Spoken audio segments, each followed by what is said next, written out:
Hello and welcome to another episode of Video Game Logic. Today's episode was recorded on June the 12th, 2019. I'm your host, Gaming Psychologist, and with me, as always, a Sunday driver. Caffeine Rage. On today's show, we are going to be discussing all of the happenings from E3 2019. We'll be giving some general thoughts and going conference by conference.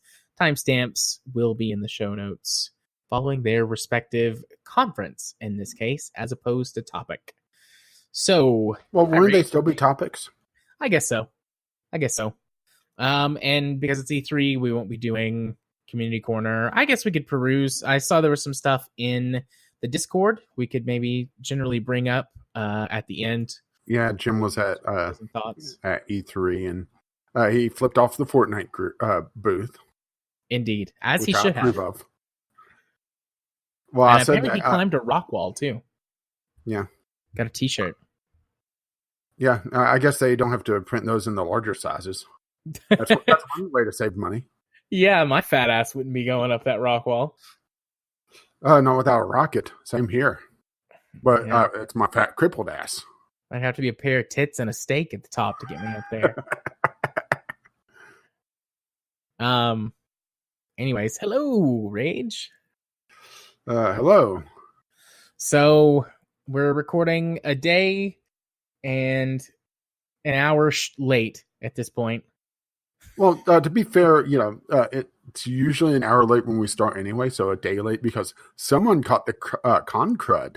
I did, even though I didn't go. I will spare you and the listeners the details of my bodily misfunctions, but I was not in good shape yesterday. Also known as, every day. Yeah. I see what you did there. I didn't sleep hardly at all Monday night, and then was very sick Tuesday morning, and I didn't go to work. And then I called off recording just so I can make sure I was at least some better. And I'm still a little ill, but I went to work today. You sound it. Yeah, you're really nasally. That's just my normal voice, buddy. And you think after 3-4 years that we've been friends, you would recognize that by now. I was making I'm feeling sad. I know you're making a joke. I was also trying to make a joke, but it didn't land. It just sounded like I was being a dick. So, honestly, though, that's not really different from how I usually sound. So, I'll just chalk that up to normal. Yeah, so a nasally dick. Got it. Yep. Wink. Like my pants just like sparkled. Well, I'm not wearing pants, but you know what I mean. Well, my character in Forza, he has some golden hot pants if you want them. Nice. Then that's what we spent another 30 minutes talking about because, we both like video games. We had like a sort of weird impromptu video games? Game-ish club. We'll be talking about Microsoft PC, Xbox Game Pass thingy and their conference shortly, but both of us are partaking and have been playing Forza Horizon 4. We both like it. And me, a couple other things, but I haven't had time to get to anything else yet. But I've got like 7 games downloaded, so. Although one of them is not working. I've tried to play Mutant Year Zero a couple of times now, and it won't launch, and I uninstalled it and went to reinstall it, and every time I try to do that, it just says error. And I haven't tried to figure out what's wrong yet. Other than an error. Well, obviously. I mean, it's right there. It's on the 10. Indeed. So, E3 2019. This year, we're doing things differently than we've done in the past. The last 2 years, or have we done E3 3 years now? Yes. This is year 3. So, the last 2 years, we basically went line item by line item for each of the conferences. Or at least the most interesting stuff, which with I think 9 conferences the past couple of years, there's been plenty of things to go through conference by conference. This year, as we have discussed a couple of times previously on the show, EA and Sony both did not do E3 anything. EA had a thing before E3 started on Saturday. Yeah, they basically just did their EA love. And we said, fuck it. And Sony I'm not didn't watching participate. 9 hours of EA. Yeah, neither am I. And Sony didn't participate at all. And then Nintendo, we did not cover this year because we don't have anything to do with Nintendo really. Well, also, kind of our rule has been press conferences only, because a couple of years ago they did a pseudo, stream, but this year it was a lot longer and a lot more involved, and they did announce some interesting things, but I didn't even watch it. They announced Breath of the Wild 2, Electric Boogaloo. I haven't played Breath of the Wild 1, and I don't think I would like it anyways.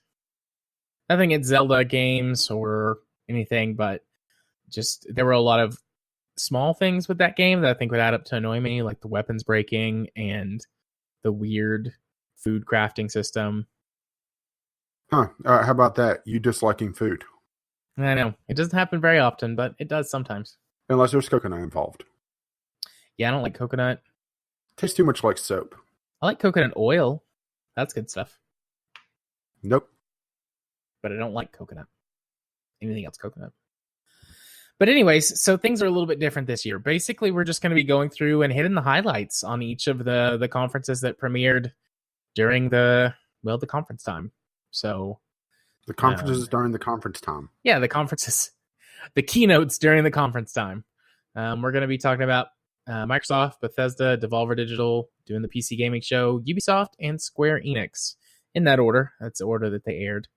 But before we do that, any sort of opening general thoughts? We'll take some time to sum up our feelings on the whole thing. Well, I had the worst luck this year. Because I had my connection go down. I had my connection go sluggish. I had actually had a brownout during one of the conferences. And I typically watch these live. So it was just, everything conspiring to make things more annoying than usual. Yeah. Which... maybe I should just watch them tape, because, there is a lot that you can skip on these. But at the same time, I like to be able to, maybe get a couple followers on Twitter and just, air bullshit on Twitter, make up for all the months that I don't tweet anything by, mass tweeting in June, right? Yeah. I typically don't watch them live just because of work and things. So, that didn't really change this year, but I had a very good, fun time watching them, even though in general, I was fairly bored by them this year. Spoiler alert for most of what's going to come up. But, in my office, I've now got my TV mounted on the wall and my recliner, and I just kicked back in my recliner, and watched in a very comfortable way. So I still had a good time watching them, even though generally I was not enthused by a lot of them. Well, I did have a more comfortable chair this year, and I do have my usual multi-monitor setup. So yeah, that would have been okay too. I mean, if I'd sat over here at my desk chair is pretty nice and comfy, and multiple monitors means I could be doing other stuff too. But I was like, you know what? I'm just gonna kick back in the recliner, turn the AC on, and watch them on my TV. That's nice. Worked out well. But I don't really think I have anything else general to, I guess, talk about before we start going into the conferences. If I start talking generalities. Not going into particular conferences. It was just more, everything conspiring against me actually watching these live. I only watched 2 out of the 5 completely. Yeah. Even had my neighbors knocking at one point, which is a little bit of an unusual thing going on. Asking about the internet? Actually, no. This was a completely different one. Neighbor from across the hall had a ham bone and a couple of slices of ham for me, and you forgot to mute.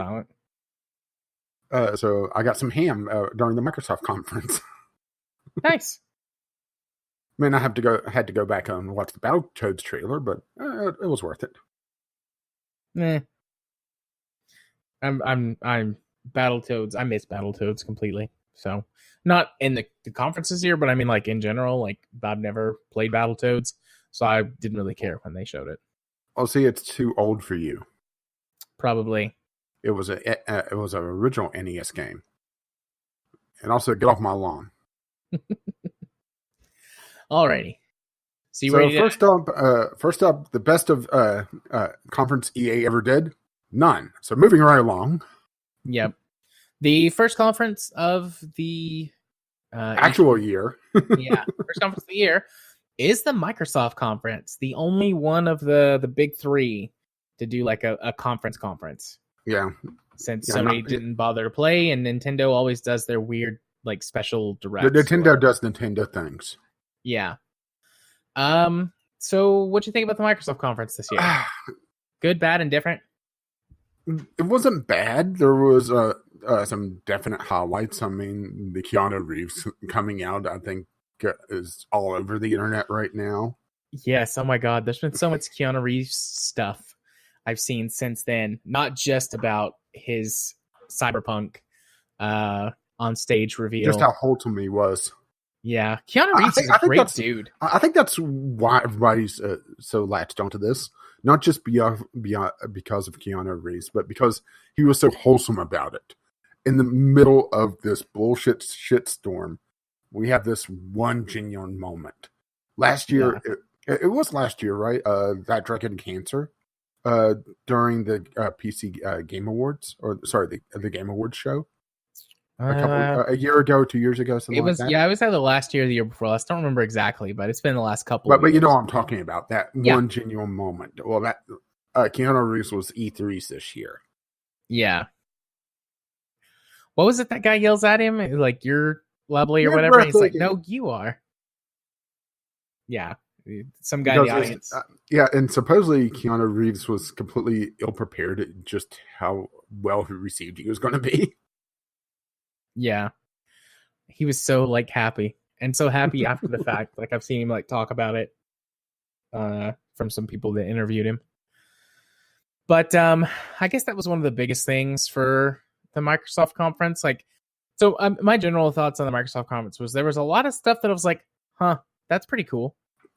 Yeah, and, like, especially on their line item, game by game thing. But I think Microsoft is kind of ahead for me just because of that one genuine moment, and some info about their next console coming out as well. Not very detailed stuff yet, but it felt like they were a lot more streamlined than anything else. I feel like they came ready to play this year. Like, even though I don't think that they were really like, oh my God, amazing. Like, everything they had was like solid all the way through. And they had a couple of good moments besides just Keanu Reeves and a couple of things that really interested me. But I felt like they were just like, you know what? We're here. We don't have any competition this year. It's our year to like lose it. So we're just not going to do that. And instead, we're just going to give a solid show. And they had, what was it, 30-something games? Yeah, 30-some games. About? Yeah, and a lot of actually good-looking games as well. I think that's the other thing. I think Microsoft, outside of just the PC game show, which was solely games focused for obvious reasons, had the most games announced / shown, because there was a couple that was updates, like the Forza 4 was showing off the Lego expansion. Yeah, which I showed my kid the trailer for that, and he wants to play Lego. Lego off-road racing is what he calls it. That's what he calls Forza, off-road racing. Because you can just drive off the road. He thinks it's so cool to be like, Daddy, just drive off the road. And we can. Yeah, like Ninja Theory's Bleeding Edge, 4v4 competitive game. Yeah, it's fairly decent looking. More info on Cyberpunk 2077, which had Keanu Reeves. I have to say that the gameplay for that, them bleeping on the cuss words, kind of really took me out of it. Yeah, it did me too. But I mean, they did that with some of the stuff they've been showing for Cyberpunk, like throughout the last year. Whenever you watch it somewhere, it'll have stuff bleeped and potentially blurred out, but then you go watch it directly from them, and it's not like that. So, I mean, I get why they did it, but it's, it still sucks. Yeah, that guy would have lived if they didn't take the time to bleep. It's like, I'm an adult, damn it. Let's talk about some of the things that stood out to us, because like I said earlier, the way we're doing this is kind of, we're going to highlight, discuss generally, and then talk about the things that stood out to us the most. So, what did you have as things? Yeah, I think the big standout moment is obviously Keanu Reeves. I mean, that kind of has to go without saying, doesn't it? Yeah, I think he's the definitely other, the top moment.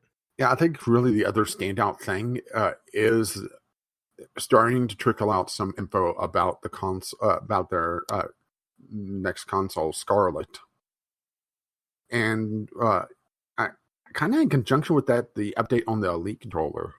So it makes me wonder if the Elite controller is kind of beta testing some improvements that we may see in the next version of the Xbox controller. Maybe. I don't I mean, own an not. I Elite mean, not. I mean, controller. not full on. Like the new version, it's going to have a built-in battery pack with a charging dock. Yeah. It has built-in memory for saving various profiles. Updated way to control the tension on the sticks. So I think a lot of that is, if not testing new technology for the next controller, seeing what the sweet spot is. Yeah. I don't own an Elite controller, but I've used one before and have got to tweak some of that stuff. And the previous iterations of it have all been excellent. Like I don't use a controller enough to fork over the $100 and something bucks it costs to buy one. I don't remember what the exact cost is. But if I use controllers more, I'd buy one in a heartbeat. They're solid Yeah, I just use input devices. I use a PlayStation 4 controller that's emulated to be a 360 controller. Yeah. Since you brought it up, Scarlet, the code name for the new Xbox. What did you? I mean, it was just kind of some very basic sort of PR speak. But what did you? A lot of this is reduced load time. So an SSD. Wow. In a gaming focused console, holy shit. Yeah, they're going to be using, what did they say, GDDR6, and they've got another AMD custom chipset, which really there was no information given unless something was released afterwards that I haven't seen. Custom design Zen 2. Yeah, it's going to be That's using supposedly 4 times more powerful than the Xbox One X. Which an Xbox One X, I think comparatively, is about the same as a mid-range gaming PC. If I remember its specs correctly, I'm not going to go look them up. But no, it wasn't, because it was still less powerful than my PC. Yeah, I think there's like a mid-range gaming PC. I think the most important takeaway from this, from all the Scarlet stuff was one line that they gave. Never seen before frame rates. And I put the little editorial note outside of PC. So are they actually going to go beyond 30 FPS and they're targeting 60? Or maybe 120? The Scorpion, they said in the thing they were talking, they said variable frame rate up to 120 frames per second. One of the people said that in the reveal. Variable frame rate could be a little iffy. Yeah, but if they're saying that, because with the PS4 Pro and the Scorpion, not all games do this, but a lot of games offer you like 2 or 3 different modes to play the game on. You can play like a performance mode, which gives you higher frame rate and higher resolution.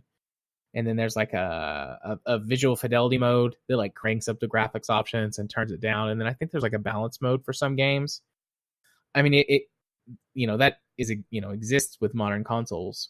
So they could be that they're going to do that, and they might set a new target. I mean, I would love it if they set their new baseline at 60 and then made it 120 as a potential target for like a performance mode or something like that. And they also brought up the SSD being virtual RAM, which after hearing them talk about that, I had to think about that some more, and it made me remember something that at least the current consoles, the RAM in the console, it's not a dedicated pool of RAM. It's split between the CPU and the video card, or video chip, I guess I should say. Yeah. So I think that kind of ties into the variable frame rate. So if you have a more beautiful game, they'll be able to tap into the SSD and be able to pull more RAM than what they otherwise could. So Yeah. essentially RAM caching. Yeah, I was gonna say I was really I was befuddled by that, and then we had a quick discussion. You were like, "Well, what if it's caching?" And I'm like, "Oh, I didn't even think about caching," just because it's like I don't know. I'm just so used to how it's a basic PC thing. Yeah, But then again, you could say that for a lot of console things. Yeah, and I mean, I'm genuinely not trying to sound like smug about this. Like, I'm glad that consoles are finally catching up to PC performance again, because there was one point in history when consoles were as powerful or potentially more powerful than a PC, just because the dedicated hardware. Yeah, then the consoles went through a 10-year generation cycle. Yeah, so I'm glad to see console gaming catching up to PC gaming in terms of potential fidelity and frame rate. So that makes me happy. The one thing that I was a bit confused about, but I know they have to do some future proofing, is they were talking about 8K. And I'm like, 4K displays are not even widespread yet. Why the hell are you going for 8K? But, some of that's future proofing, and some of that is just like... a what-if scenario. Yeah. Because they don't want to basically be GameCubed, where... or do you even know what I'm talking about there? Where GameCube, they didn't put a DVD drive in. Yeah, and they used the mini discs instead, and then they ran into issues. Yeah. And they lost a lot of market share because people were using the PlayStation 2 and the Xbox for essentially DVD players, because for a while they were the cheapest option. Same with the PlayStation 4 when Blu-rays became more widespread. For quite a while, the PlayStation 4 was the cheapest / best Blu-ray player you could get. Yeah. I actually bought a PS3 for that at one point. Like, it was like a used PS3. Or PS3, sorry. Yeah. I mean, now you can get a Blu-ray player for like, I don't know, $50. But at one point in time, they were way more expensive than that. Yeah. But anyways, yeah, so there's all of that. And they've already said that it's going to have a disc drive. Yeah. So they're not going full Xbox SAD yet. I mean, I'm looking forward to its release just so that I can, see. I doubt I'll buy one. You're looking forward to its release because of what they announced that's going to be available for release. Oh, the next Halo game? Yeah. Yeah, Halo Infinite or Halo Infinity? Halo Infinite with the most unlucky space janitor outside of Isaac from the Dead Space series, it seems. Yeah. The trailer for Halo Infinite, there's like this guy who's dying and freezing to death in his trying pelican. not to. And then he finds the Master Chief and he's like, aha, I'm saved. And he's like, and he just gets ditched. And that dude's like, and Master Chief is like, no, we've got to fight. And he runs off and he leaves the guy. And it's like, that dude just like used the rest of his power in his batteries to turn you back on, Chief. You just to reboot your suit, essentially. Yeah. But I mean, I'm assuming that it makes a lot more sense in story because there's a shattered Halo and everything. And yeah, I have no idea. I actually don't know what's up with that. Something might have happened in some DLC or something I haven't played. I'll have to play catch up, but go read the novels. Yeah.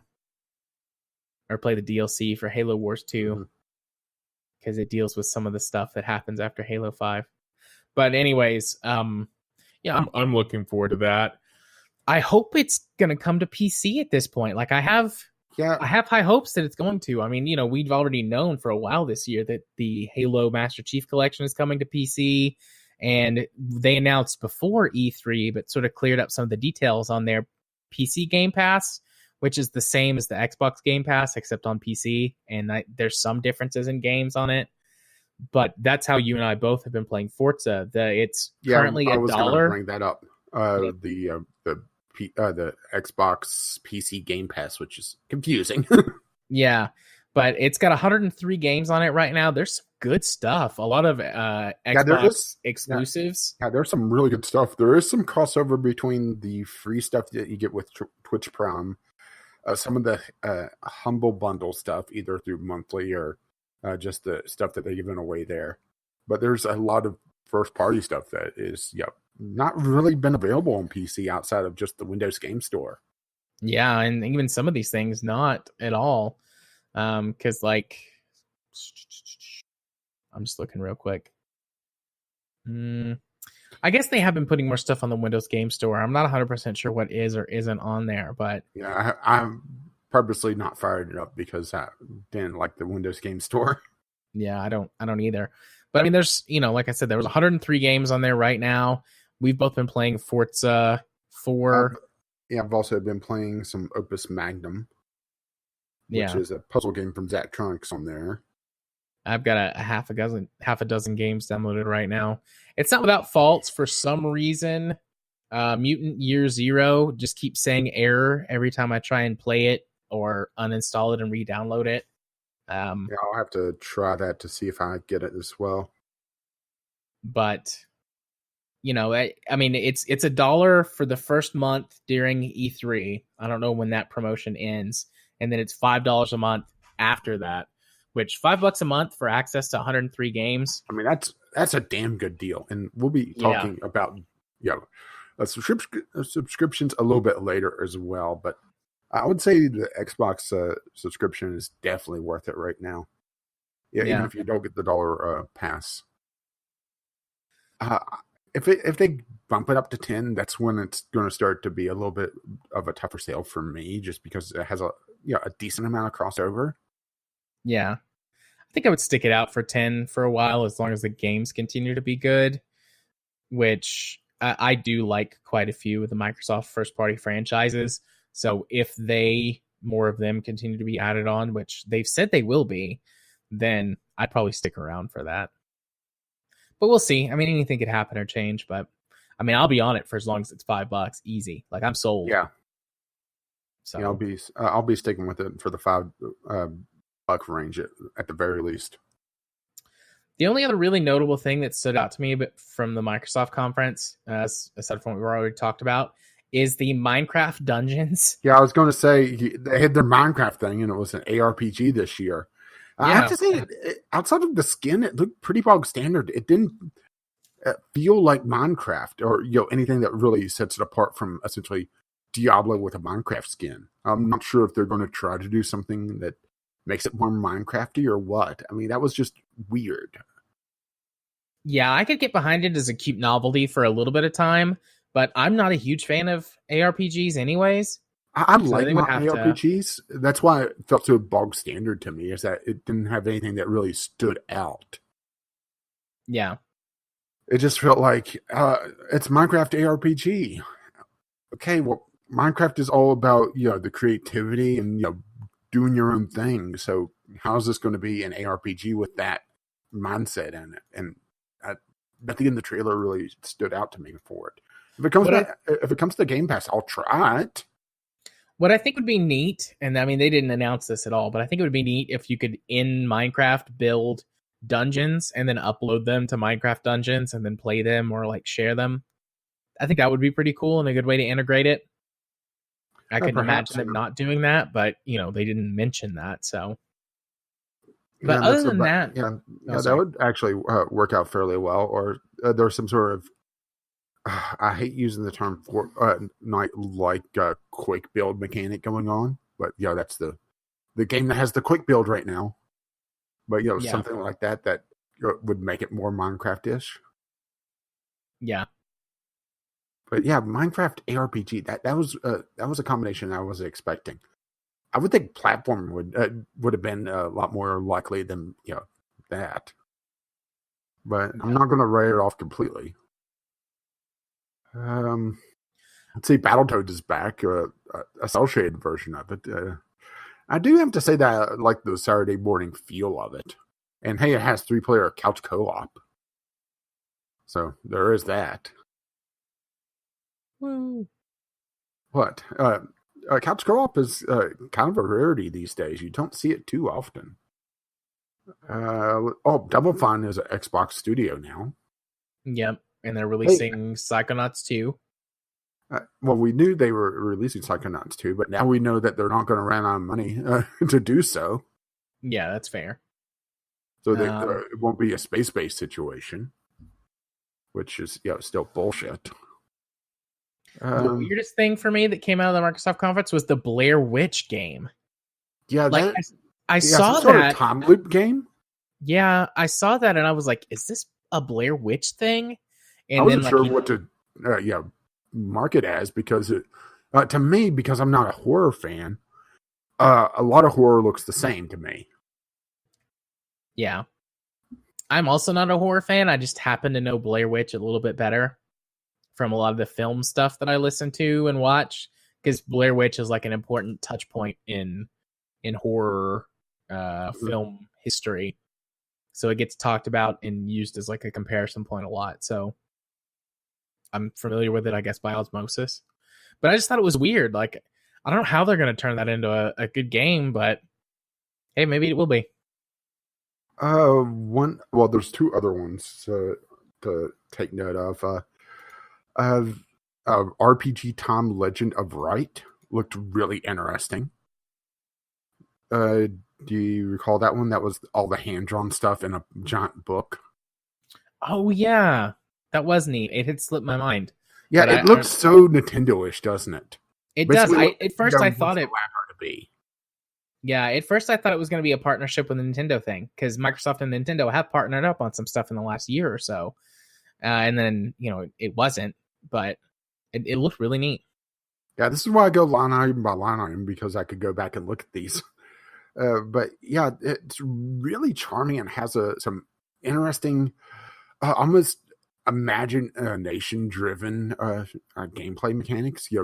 Pushing around erasers around this giant book, and a lot of hand-drawn, low frame rate animation that looks really interesting. And I have to say that also, just the lack of applause for Wasteland 3 was pretty noteworthy to me. Just that, it seemed like nobody in the audience really cared when they went absolutely batshit about DLC. Yeah. So it was Wasteland. Sorry, go ahead. I was going to say, Wasteland is a game that I have wanted to get into for a long time, and I've never really tried or never really gotten past the initial bit. But seeing that one was or Wasteland 3 is going to be set in Colorado, I was like, okay, just because, my in-laws live in Colorado. I was like, okay, well, that, maybe I should actually really play Wasteland 2. Yeah, go shoot my in-laws. And that was really about it. I mean, a couple of things here or there. Essentially a Lego-esque thing from Funko Pop with Gears of War was interesting. I think it's called Gears Pop. Yeah, Gears Pop. I think they announced that last year, but it was just like a tease. We didn't know anything about it, and it's a mobile, sort of like tower defense or lane pusher is what I put it down as. Thing. I put it down as lane pusher, but I'm a little concerned about monetization with the mobile aspect of it. Yeah, but yeah.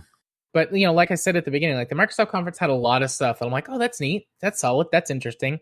Not no one. There were a few things, but very few things really stood out to me. But I think what I took away from it was like, wow, there's all this stuff that I'm kind of interested in, and most of it or a lot of it is now on PC thanks to their Game Pass. Sweet. Yeah.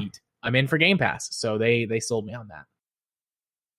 Yeah, I mean, they didn't really talk about Game Pass all that much on there, which was a little bit shocking. They talked about... They talked about it a little bit, but not much. Yeah, and then they talked about their Ultimate Pass, which is Xbox Game Pass, PC Game Pass, and Xbox Live Gold for like $15 a month. Yeah, which is still a hell of a deal. Yeah. And we'll get to another group that had the same idea, but at the wrong time, it seems. Yeah, because with Gold, you do get discounts on anything you buy. Well, same with the PC Pass. If you... Yeah, but with Gold, you get like special Gold discounts on stuff. And then also you get their games with Gold, which is like their air quotes free games they give you every month. It's 4 games that you get to keep like forever. Yeah. Air quotes forever. Like they don't go away when you don't have Gold anymore. Mm-hmm. But, at some point, I'm sure they won't be compatible with future devices. Yeah, but with the Xbox coming to PC more, who knows, right? Yeah. So, any final thoughts on Microsoft, or move along? No, I think we're good to move along. So, Bethesda. Bethesda was just sad. It was sad. Bethesda, it feels like kicking a puppy that can't help but constantly shit itself and then roll around in it. Yeah. Bethesda only had a handful of things that a handful of things that they announced. They're turning Fallout 76 into a game? Question mark? Yeah. Well, okay, we'll jump to that. So they had two major things from Fallout 76. One was their expansion that I'm pretty sure was a free expansion as well. That their big thing was human NPCs, dialogue choices, and it's like the fact that this is highlights for a Fallout game expansion is ridiculous. That should tell you just how utterly bare bones Fallout 76 launched in. Yeah. Bethesda had the Woo Girls out again, too. Yeah. Actually, it was a dude this year that was like fucking hyped for everything. Yeah, was there like a 3-drink minimum to be in the broadcasting section of the crowd? There must have been. They definitely paid people. They definitely. Oh yeah, they tried really hard to humanize themselves. Between that and bring in like the entire fan base of Fallout 76, including one girl that was dressed as a Batman villain for some reason. Which one was she? The system analyst. She's the only one that stuck out to me. All the other ones were kind of bog standard, but she had like eyeshadow that went down to halfway to her ear. Oh, I just thought of her in my head as Goth Girl. Yeah, I went Batman villain. That's fair. Because honestly, Gotham. Because the Goth Girls I knew, they would not be caught dead in that. They would not be caught undead in that. But they tried really, really hard to deflect any criticism because, hey, we have fans, look. Yeah. They didn't sell me on any of that stuff. I mean, Bethesda's conference was just fucking sad all around. They had nothing that was interesting to me. The one highlight they had was Doom Eternal, and they're publishing that. It's not even their own game. Yeah. The cinematic trailer for the Elder Scrolls Online update was really cool, but I've played Elder Scrolls Online. That game does not play anything like that at all. I had no idea what the hell was going on in that. That was the one with all the lore, right? There was the one where they're fighting the dragon. Yeah, because remember they wanted dragons and everything. Yeah, there was that dude who was like, put dragons on everything. No, do not put dragons on anything or everything, because that didn't work with the undead in Oblivion. It got old. And besides, Bethesda's proven that they can't do dragons unless they make them fly backwards. Very cool reversing dragons. They're bringing the blades to or Elder Scrolls blades to Switch, which Switchblade. Switchblade. The Commander Keen thing was really annoying. I just found myself getting annoyed at that. Is that like me being an old man? Yes. Commander Keen was before my time, but I've played Commander Keen. I never got to play Commander Keen. It was one of the games that was in my computer lab in like middle school, because it was a bunch of really old like Apple IIs and things like that. The Oregon Trail, that sort of thing. Yeah. So I've played Commander Keen, Oregon Trail, a few other, classic PC games. So I just found myself getting really frustrated. If it wasn't a mobile title, I probably would be a little kinder to it. But as soon as I saw it was a mobile game, I'm like, oh, mobile title and what looks like to be some gotcha mechanics. Just based on the on how they had the card set up. Yeah, and I'm just done with that. Just done with it. Yeah, you thought I was joking when I called it a gotcha game, but look at the screenshots, right? Yeah. I would say that the intro to Rage 2's expansion was quirky and kind of fun, but honestly did not interest me in the slightest. Yeah, I like the fun video, but I don't really care about the game, so... well, so does most people. It's like it struck a Borderlands tone with me, but like in a good way. I did like the trailer for Deathloop. That looked kind of interesting. It reminded me a lot of Dark Tower. Mm-hmm. I Yeah, don't know if some you've ever sort of read. split parallel story going on as well. Yeah, but I don't know if anyone out there has ever read the Dark Tower book or seen the more recent Dark Tower movie adaptation. Book's way better than the movie, but you can get a kind of general gist for the book from watching the movie. But it just it really struck me with that kind of vibe, and I was like, okay, this is neat. But it was just a cinematic trailer, so we have no other information about it. Yeah, that's another thing. Well, that's more of an E3 problem in general. Is that you usually count the number of times you see actual gameplay on like one hand from a conference. Yeah. And then I guess Doom, is that the only thing left? I was kind of saving that for Yeah. last. Well, they had their streaming thing that some sort of streaming engine, which the Orion streaming thing. But Yeah. they went into a lot of technical jargon that kind of made my eyes glaze over. And I got to be perfectly honest here. When Bethesda talks about doing a game engine, it makes me a little worrisome about using it. That's fair. Maybe it's just me being a dick. I don't know. But yeah, there's just there's a couple. There's Wolfenstein. Yeah, but we've gotten a ton of information about Wolfenstein. Well, this is the just two more. Wolfenstein games.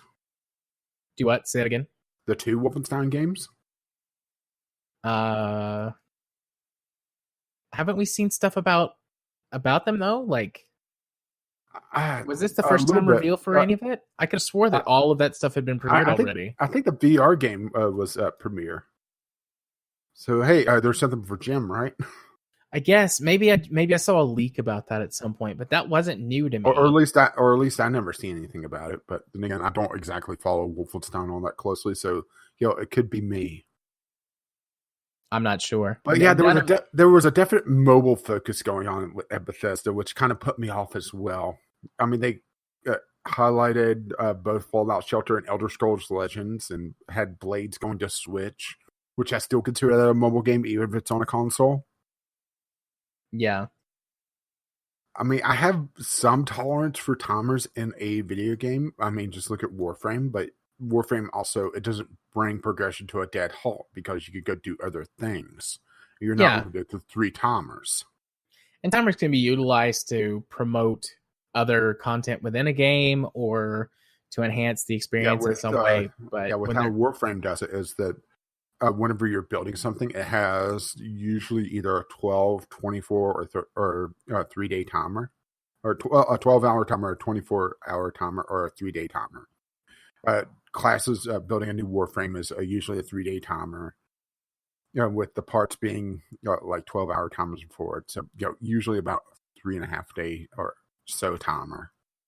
But it's more, you set it and then you go do something else. Weapons, you as you're building one, you're going and leveling up another one. For something like Elder Scrolls Blades, progression comes to a dead stop. Yeah, there's no way around it. Yeah, EVE Online is basically timers, spreadsheets, and backstabbing. But again, there's so many things that you can do once you set the stuff that needs a timer. Mm-hmm. That it doesn't grind the game to a halt. So yeah, mobile games can be good. I have played several mobile games in the last year or so, like actual genuinely good mobile games, or just real games that happen to be on a mobile platform. And like I'm sure there's more of them. Yeah, Guild of Engineering, or my brain keeps wanting to say Pandemic, but it's not Pandemic. It's the where you play the disease. Plague Inc. Mm-hmm. That's it. Plague Inc. Motorsport Manager, Galaxy Trucker. You Must Build a Boat, Galactic Frontlines, Star Realms. So it is possible to do a mobile game that's fun. I mean, to be fair, a fair chunk of what I've named is either free demo and then you pay a couple bucks to get the full game, or pay immediately. Yeah, but I'm okay with paying money to have a mobile game as long as it's a good game. I would rather do that. I've I'm fed up with bullshit timers in games anymore. I don't have time in my life for that. Especially whenever they bring all progression to a dead stop. Basically taking the Clash Royale-esque approach to it, where if you are playing while you have all your timers running, you're wasting time. Yeah. Well, just like we are even covering Bethesda. Yeah, it wasn't a very good conference. But Doom, we didn't really talk about Doom. Well, I didn't really play the first, or I haven't played the first one, so it's kind of lost on me outside of, hey, more Doom. It does look like more of the same, which is not a bad thing per se. But they're talking about interdimensional and going to heaven, which is a little strange for Doom. Where are we going to be killing angels now? What have we gone full Darksiders now? Are we going to be ripping the wings off of angels? Sounds great. I'm in. But I mean, yeah, Doom Eternal does look like just more Doom. More in a sense like, hey, let's have some more. And also more as in like, hey, we're going to go even more sort of wild and crazy with this stuff. And I'm okay with that. Like, I've played the first Doom remaster or re-release or whatever. And it's an extremely good game. Yeah, reboot. It's an extremely good game. So, more of that, please. Sounds good. They were advertising too, like some like new multiplayer modes or something. Yeah, an asymmetric multiplayer called. Let me go through my notes. Scroll. Battle mode, inventive. A 2v1, 2 demons versus 1 slayer, with the demons also being able to summon AI-controlled demons to fight against a single slayer. It's interesting. There's some definite concerns about balance, of course, because 2v1, but at the same time, it's either that or you have Slayer versus Slayer, which honestly didn't sound like it worked all that well in the original Doom remake. That it felt like they were all gimped from everything that I heard. So this allows you to have a full powered Doom guy versus some really badass demons in theory. And also maybe it's just me, all right. And we'll get back to the multiplayer mode. But I was looking at my notes, and they were talking about the collector's edition, and people cheering for a collector's edition in a Bethesda conference seems like a bad time, Yeah. Anyway, sorry, go ahead. I was gonna say, I think that this is based off of a mod or one of the custom created game modes, because in Doom 1, an original remaster, whatever. There was they had modding tools and map tools that you could get, and then also the game had some pretty sick customization stuff in there for creating multiplayer game modes and custom maps and things. I think that this was like one of the most popular ones, and then they put it in kind of like how Halo did with Zombies mode. It was like a modded multiplayer game type, and they introduced it into the full game as an official mode. Well, we saw a few games that were basically mods for various games that came in, like what was it in the Microsoft conference? It was the Ghost one. That was essentially Prop Hunt. Yeah, I forget the name of the Ghost game. Yeah, I'm scrolling Midnight through something. I want to be sure to get this because it looked interesting. And I'm not seeing it on my list now. Of course I'm not, right? Yeah. That figures, huh? I didn't take notes on that one, so it's okay though. Think Ghostbusters plus Prop Hunt. And that's the game. Midnight Ghost Hunt. I see it now. It actually wasn't in the Microsoft conference. It was in the PC Gaming Show conference. Oh, okay.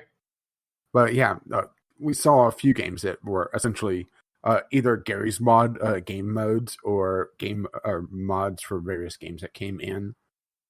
And yeah, that's one good example is Midnight Ghost Hunt, which we'll get to in a little bit. Indeed. But I don't really have anything else to add about Bethesda. It was boring and stupid, and I skipped more of it than any of the other conferences together. Like, just Well, skip there past was a bunch that of one shit joke we were that talking Todd about. Howard shouldn't have been making.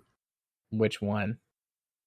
Well, okay, all of them, but the joke about people still being there. Oh, yeah. Boo. Yeah, I shouldn't be making that joke. And also, he wants to make the post-apocalypse kinder and gentler in Fallout 76, really? Yeah. I guess somebody's been, not playing games based on the post-apocalypse. But then again, not somehow Todd Howard, plays games in general. Yeah. Sometimes I wonder about that. How many games do these devs and CEOs and whatnot actually play? How about we talk about some devs that actually seem to get it? Yeah. So the next conference on the list is Devolver Digital. So the Devolver, what was it? Happy Fun Conference or something? The same name that they've used a couple times. Yeah. Oh. As far as their games go, like Devolver makes good games. I just typically am not into them. So from that perspective, like I wasn't super into this one. They had a couple of neat things. Yeah, but probably the most interesting. There's two that's really interesting from the 5 that they announced. It was actually a pretty light year for Devolver, but Fall Guys looks essentially like Death Run from Gary's Mod. Only cuter, mixed with some Mario Party and maybe a little bit of Battle Royale, or sort of like a most extreme elimination challenge. Yeah. I mean, assuming that it gets a player base behind it, which is going to be the difficult part, that could be a lot of fun or a good mass LAN party game. The one game they had that really stuck out to me is Carrion. Yeah, which the is reverse a reverse horror game. Yeah. Where you play the creature monstery thingy that escaped, and you're going through and destroying the facility and killing everyone. Go ahead. I've discussed when we've done pitch a game and things a couple of times, and I've said this even just in general in conversation on the show, and between the two of us in general. I hate horror games, but I'm fascinated by the idea of playing the scary, the horror monster. And I've pitched for a lot of game series like Batman, where you play, in that case, you would be the bad guys,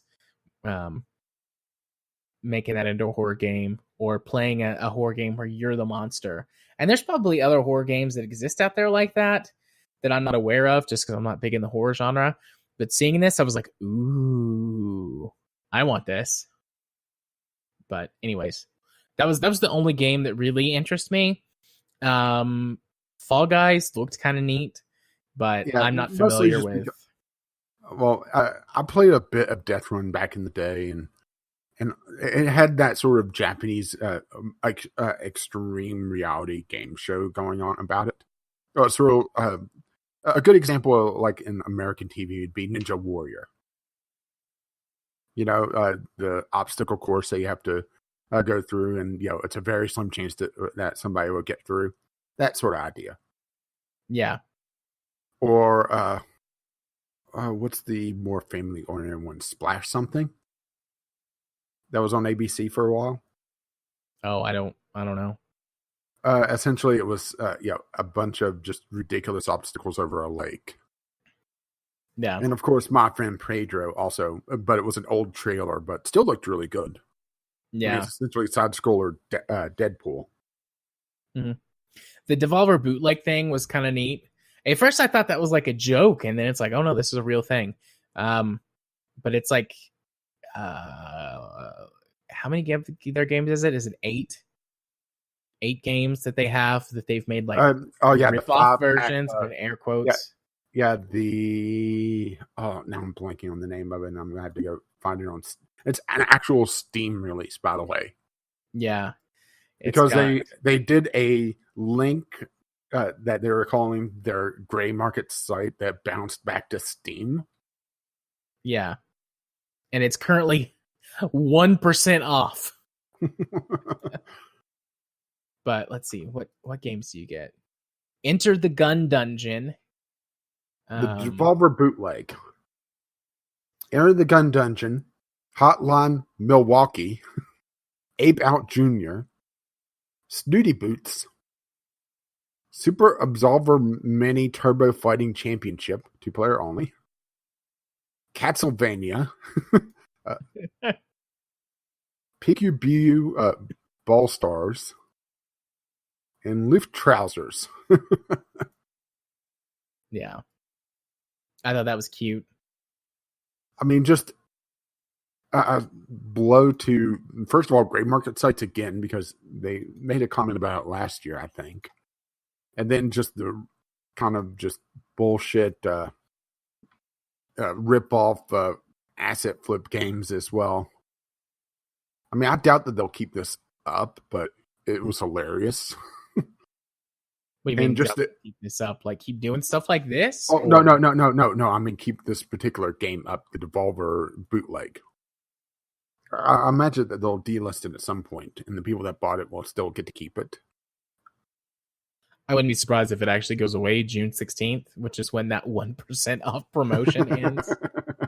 That would be Devolver. I think that would be a very Devolver move.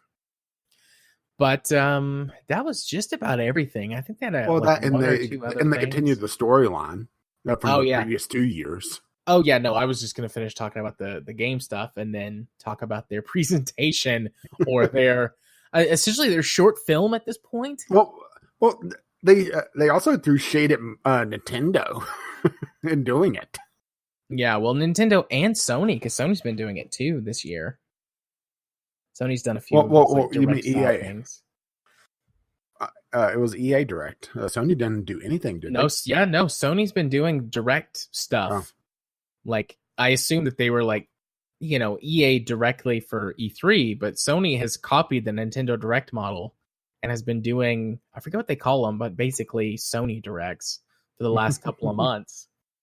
It's just, I'm not into anything Sony. So instead of Nintendo Treehouse, it's the, like the Sony Pillow Fort or something. Actually, that sounds really cute. I want to go to the Sony Pillow Fort. But yeah, so that's about it. Did you mention the Enter the Gungeon light gun cabinet? Enter the Gun Dead, which is a light gun arcade cabinet. Which sounds weird to be releasing, but there's this resurgence of the arcade in the United States. But they're combining it with bars to make barcades. Yeah. Hey, one way to get an arcade to be profitable, booze. Booze will make just about anything profitable. I mean, just look at this casino model, right? Yeah. Somebody winning too much? Here, have a free cocktail. But it actually looked like cocktails. But it actually looked like a fairly decent light gun game, which that's something that you really can't do at home outside of a Nintendo console, because they are the one that has the hardware for it. But even then, it's relying on gyroscopes and everything. It's not a proper light gun game like this. Yeah. So I think it's pretty neat. I mean, I'm not really interested. Like, if I was ever somewhere and I saw it, I would check it out. But I assume it'll be like, we were talking about Killer Queen before, which is a barcade sort of only type game. Like, I'd imagine that it would be kind of like that. There'd be locations where you could go play it if you were interested. Maybe it'll come to Dave and Buster's. There's one of those in Atlanta. You could go down there and check it out. But anyways, that was pretty neat. But yeah, the actual conference that they did was amazing and very entertaining, hilarious. Yeah, so last year, now I'm blanking on the character that killed her, or nearly killed her. Well, I mean, they killed her, and then they did a whole RoboCop thing and made her a cyborg. But I don't remember who killed her either. Oh, it was a character from one of their games, but I'm blanking on it now. But they went through this whole RoboCop sequence of trying to get her to work, but they couldn't because they're Devolver.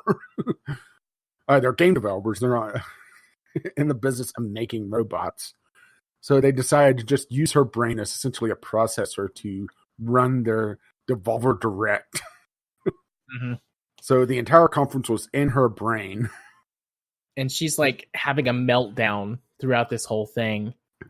Because the marketing director is constantly trying to upload various protocols to her. Essentially RoboCop. Yeah.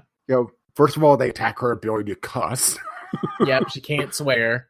Well, no, she can swear like occasionally, but she can't swear a lot. She says things like flim flam and whatever. And she's like, "What is this flippity flop?" Oh, it was hilarious. Yeah, and also allowed them to be a lot more gruesome. Like whenever they did Carrion, the announcement for it, the guy just had a tentacle burst out of his chest and he blew up. Yeah, and then they had like a guy in like a really shitty like bodysuit, which was Japanese, perfect. Japanese kaiju-esque like 1950s. And she's like chastising him. She's like, "What are you doing? The reveal's not for whatever. Like, why are you still here? Or why are you here now?" And he's like, "Oh, sorry, my bad." And she's like, "Yeah, you're bad." And at the end, yeah, it went from RoboCop to Terminator. Yeah. So we're having some sort of time travel now. Apparently, I don't know. Terminator was a thing though this year. Like there were several conferences that had Terminator stuff in it. Like one of the Ubisoft games had a Terminator in it. Gears of War has a pre-order bonus for Terminator stuff. Yeah, and then one of the Ubisoft games, I'm not blank on which one, but had a Terminator tie-in as well. Yeah, I must have skipped over that because I don't have a note on the Terminator thing for there. Yeah, but yeah, it was. Now, did they call it or did they already know? I don't know. Right?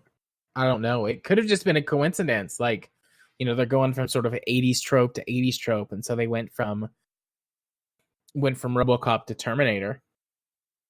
Almost makes me wish they went Back to the Future then. Maybe that's what we'll get next year, is Back to the Future. Yeah, because I remember how it should have ended, which was a combination of Terminator and Back to the Future. Yeah. I love how it should have ended. Mm-hmm.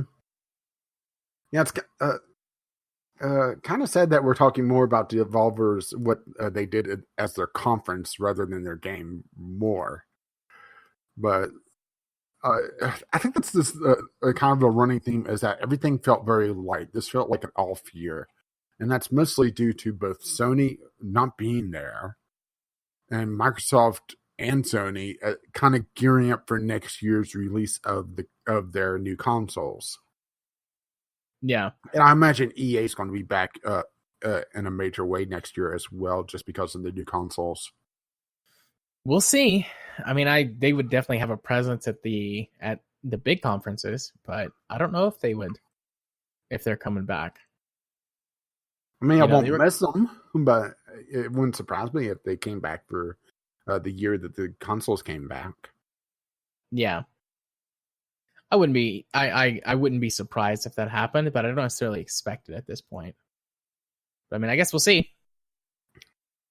But I mean, Devolver the first year it was like just really weird and kind of out of left field. But now that it's an established thing, like Devolver continuing to do this helps make them a really big talking point. Yeah, it gives them something that stands out. They kind of solidly moved into the AA space. Yeah, just on notoriety, I should say, not budget. But I mean, they have the Shadow Warrior series going on. I mean, they published that. Yeah. I mean, Devolver has a pretty good stable now, so calling them the AA is probably not too far off. It's just they're more noteworthy because they do their wacky shit. Their conference is, I think, satire at this point. Yeah. It was satire the first year. It's just we didn't really get it because we didn't understand it, Yeah, we didn't quite get where they were coming from.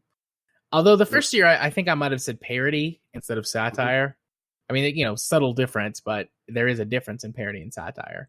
I think it's satire now, because I don't feel like they celebrate those practices. I feel like they take the piss out of them. Oh, definitely. So, I mean, the moment that they went the Devolver bootleg, I mean, yeah. Right? Yeah. So, yeah, I don't think I have anything else to say about Devolver. I mean, it was a fun show. Probably my favorite from a presentation standpoint. Yeah.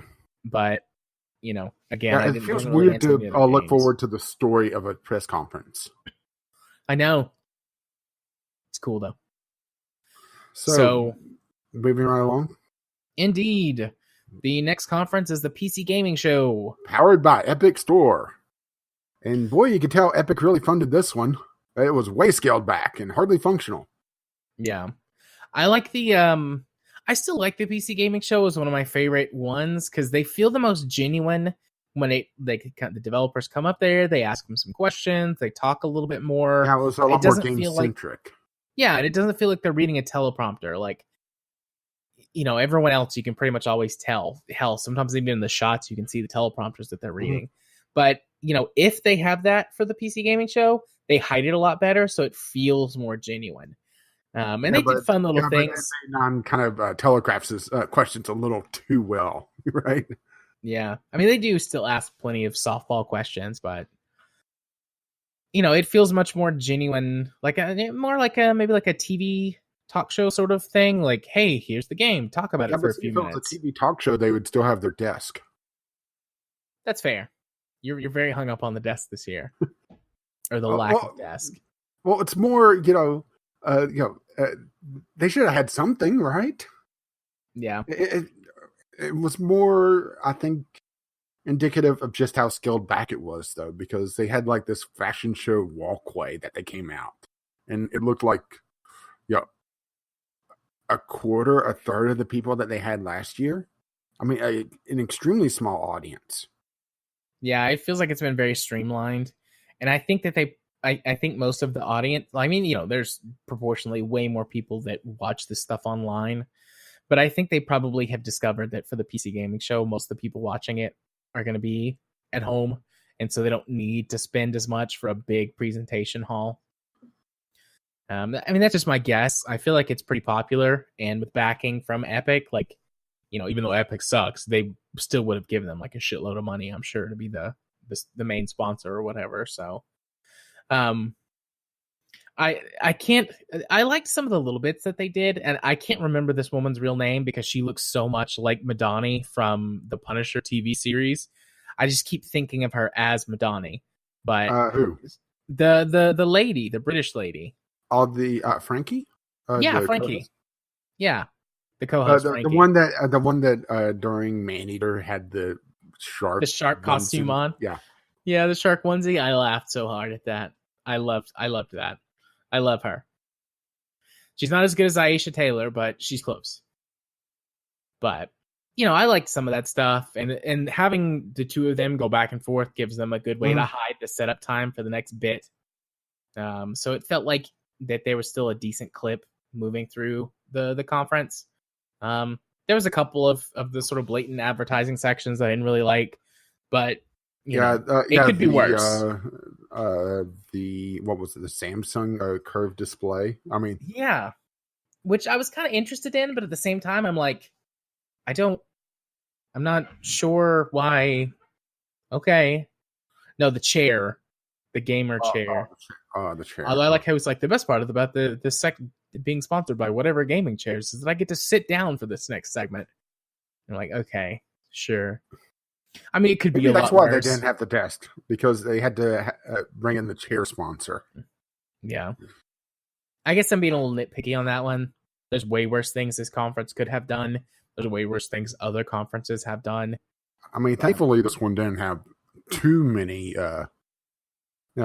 Epic Game Store exclusives, but they did have some notable ones. I mean, Shenmue 3 has really pissed some people off.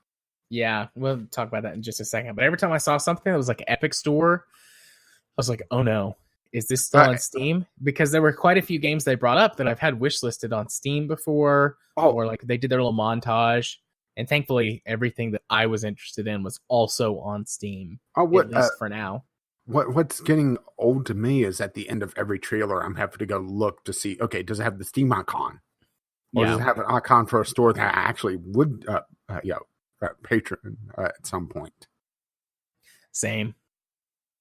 But anyways, what was the thing you just said before? I was like, actually, before we do that, let me mention this for a second. Shenmue 3. Shenmue 3, right. So Shenmue another 3... Kickstarter game that's gone back on promises and it's gone Epic Game Store exclusive and has outright refused to do refunds. And hey, didn't they do an announcement for the Kickstarter on the Sony stage? What was it, 3 years ago now? Yeah. Huh. Yep. They've now triple dipped. They have done Kickstarter, Sony, and Epic. I was going to say, what, did they do Fig as well? No, I don't think so. Me. Maybe, but I don't think so. I was not interested in Shenmue really from the begining. I had a slight curiosity, mostly because people kept talking about it, you know? Yeah. And not kept talking about it that annoyed me. And even when they got in bed with Sony, I can kind of understand a game like Shenmue 3. Like, yeah, it got like $9 or $10 million on Kickstarter, but the game needs more money than that. So obviously, I can understand doing that one time a little bit, but now they've done it twice, and it's just like, wow, guys. And essentially, Epic isn't really paying for exclusivity anymore. They're more paying to keep games off Steam, but allows them everywhere else. Like a couple of the Epic Game Store exclusives are actually going to the Xbox Store. And I'm blanking on which ones now. So I'm sound like an idiot bringing that up and not remembering which ones. But yeah, it's getting just egregious. Yeah. I think it's interesting you saying that, actually. Metro Exodus. Yeah, Metro Exodus. That was one that's actually on the Game Pass, isn't it? Yeah, it's on Game Pass. So, fuck you guys. Epic, that is. But yeah, I saw that. I was like, huh, that's interesting. I guess because it's on console, Microsoft can put it in their Game Pass and get away with it from a contracting perspective. And Microsoft gave them a big, two middle fingers when they were like, we want players to have choice with where they get their games on PC, and put a bunch of their games on Steam. And then now they've got their Game Pass thing. It's like shots fired. Microsoft is really pushing hard to get back into the PC gaming market. Yeah, they've realized that they've got a massive audience sitting there with so much market share on the Windows platform. I wonder just what the install base is on the Xbox Game Pass now on PC. I don't know. Probably pretty high. I know it's going to be artificially inflated with the $1 deal, but in 2 or 3 months, was the install base from that going to be? I imagine it's going to be absolutely massive. Yeah. But Shenmue 3, and the fact that they still have the trailer on Steam talking about the 2019 release. Oh, so yeah. Anything that really stood out here? I would say Evil Genius looked really interesting, or Evil Genius 2, I should say. Let me. I thought that was the first one that they showed. Base building game sequel. Looks like it retained a lot of the charm from the old game. If you never played Evil Genius, you are an evil genius and you're trying to take over the world and do essentially Dr. Evil-esque things like stealing monuments and just doing wacky shit. But the base building aspect of it is really interesting, where you set up these death traps and it really reward you with being creative about it, like bouncing a secret agent that may stumble into your base through a bunch of fans and cutting them up with lasers, or feeding them to sharks with freaking laser beams on their heads, that sort of thing. But also you have to be careful because your minions may also trigger the traps if your vibrator's going off. Oh, oops, that's my Star Wars RPG alarm, which comes through even when my phone's on silent because it's an alarm. because tonight's supposed to be Star Wars RPG night. It's fine. I mean, we canceled. Obviously. But editing note. I'm good. My apologies. Carry on. But it reward you with extra things if you killed agents with style, but you also had to be careful because if you employed minions that were below a certain threshold of stupidity, you may, accidentally kill a few of your minions that may deplete your numbers in your base. And also you had super agents that would come in and cause a lot of trouble that had very particular weaknesses, and that was the only way to eliminate them. And it looks like this retains a lot of that charm. And they showed in the trailer the same idea of, a trap that is built around Rube Goldberg-esque complexity. So I'm looking forward to seeing what they do with Evil Genius 2. Yeah. I had a few games that I put on a list that really caught my eye in one way or another. There was a decent amount of stuff that I was like, that's interesting. Although several things at the PC Gaming Show had been shown last year. It was more fleshed out this year, or is an expansion or a patch. Like Warframe did a tease for their TennoCon next month for their next major expansion. There was one other MMO on here, I think, that did some sort of patch or something that, or Final Fantasy did a big thing on the Square Enix thing. So yeah, but so I'll just read them off here, and we can talk about any that you feel interested enough in, or that I feel interested enough in. But these are the ones that stuck out to me the most. Starmancer. That's on mine. Okay, then let's just go ahead there. Well, the moment that they uttered the phrase Dwarf Fortress, that sends expectations up several notches. And Dwarf Fortress is a very, very hard game to follow because it's been in development for a decade now. It's an extremely deep, complex, and rewarding experience. And the fact that they're putting it on Space Station, which is already a bit tougher to deal with, it's interesting to see what they're going to do with it. We've seen a fair number of Space Station games come out, but I don't think any of them have ever really shown. So maybe Starmancer could do it. I don't know. Yeah, I hope so. I really liked the look of this game and sort of the little story they told in the trailer. Yeah, it looks about how it's some kind of repeating cycle.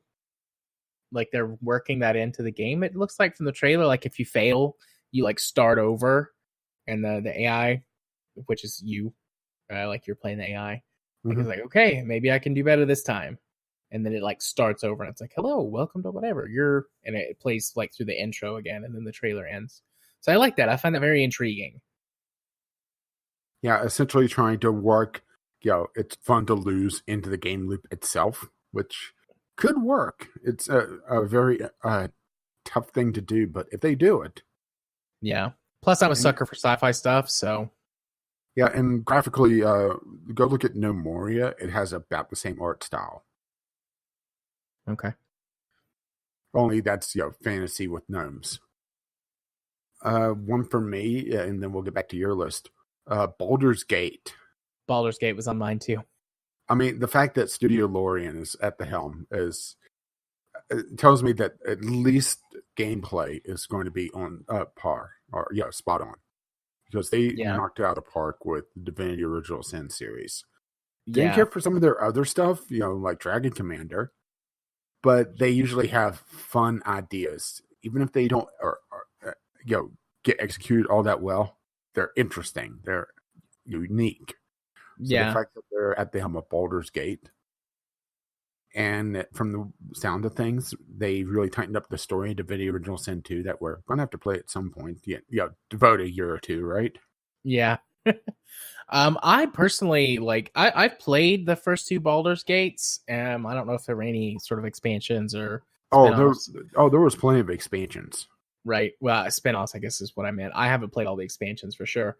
But one issue that I've always had with Baldur's Gate series has to do more with the older versions of D&D. Just because of how complex they are. And they said that they were using 5th edition as the baseline, which is a lot more sort of new player narrative friendly. So I'm hoping that some of the complexity is down a little bit, which some people might hate that. I understand. But, I'm would like to engage with D&D stuff again.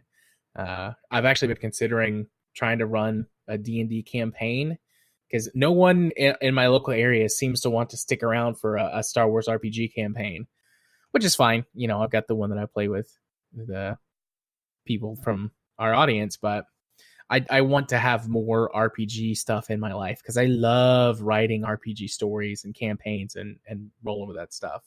So I think more people just know D&D, and it's easier to get people involved in a fantasy setting. But anyways, I'm just excited from that. I've gotten more personally invested in Dungeons and Dragons in the last year because of 5th edition, making it so much easier. Especially with Studio Lorien basically taking the rule book and trying to code it as much into the game as possible to try to get all those weird edge cases to be actual playable in the game. Yeah. Just with their pedigree from the Divinity original Sin series, it's going to be interesting to say the least. Yeah. Very excited for the new Baldur's Gate. I think I'm gonna buy Baldur's Gate 1 and 2 on Steam when the sale comes around in another week or two. I assume they'll get down pretty cheap. Seeing that made me want to go back and play them again.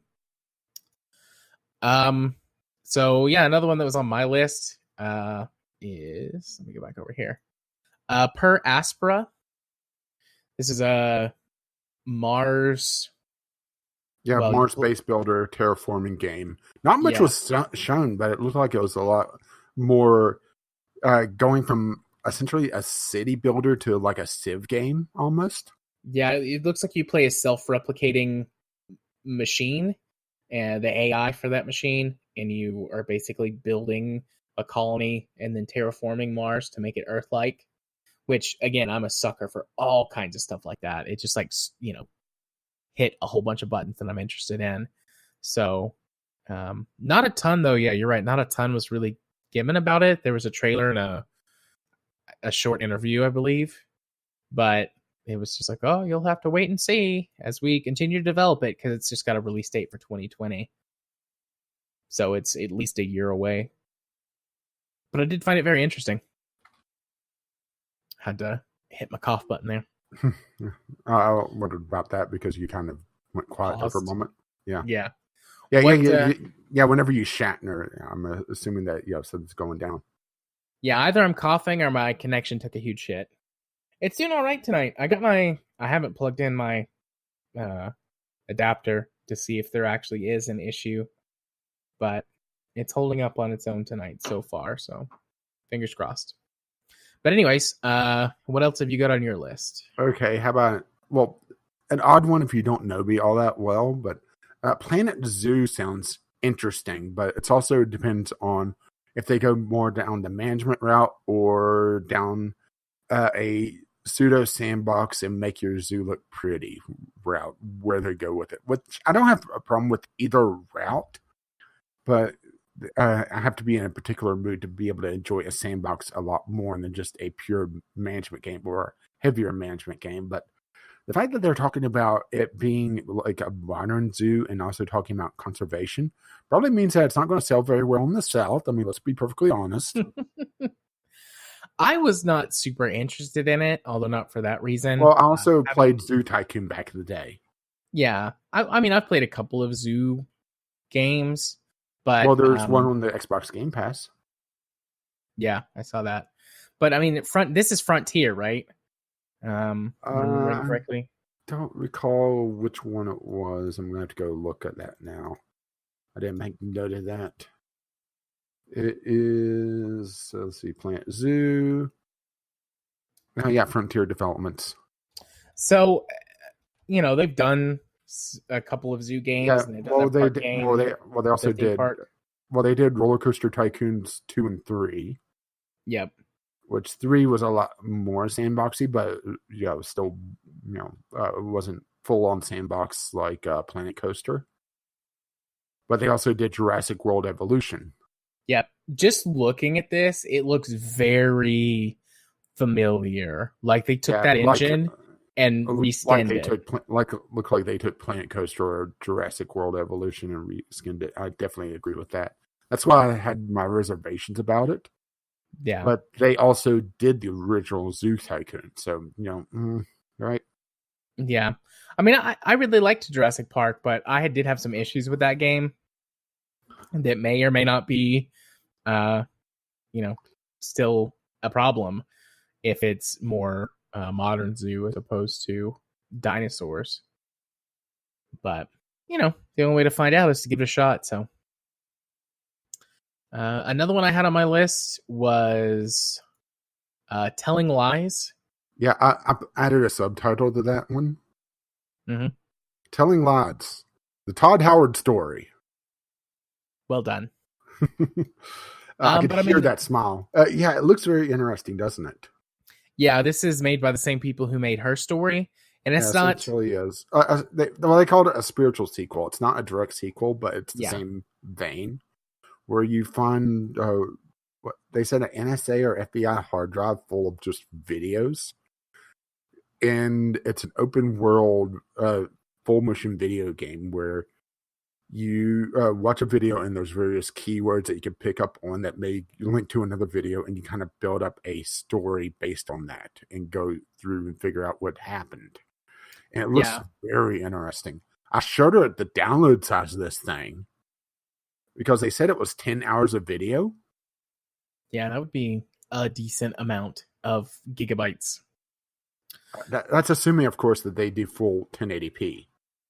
Yeah, Because the way they had it was, it's like a virtual desktop. So, you're looking at the desktop and you have little windows. So maybe the more important videos, get the full treatment, but it's still going to be a big game.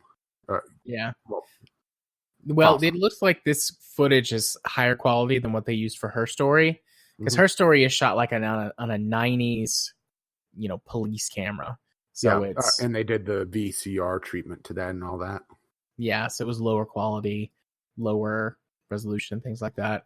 I think Her Story is still though a few gigabytes in size, like 4 or 5 gigabytes. Um, so, but I mean, it looks like it's going to play out exactly the same in terms of like, here's how you know, navigate around and do things. I wonder if they're going to do any interesting stuff with things like the screen reflection, like they did with Her Story. Use that to tell a piece of the story or offer you some clues. I don't know. I'm excited. I really liked Her Story. It was one of my favorite games from a couple of years ago. So, I'm looking forward to when this comes out. It's supposed to release late 2019, so we shall see. What else did you have?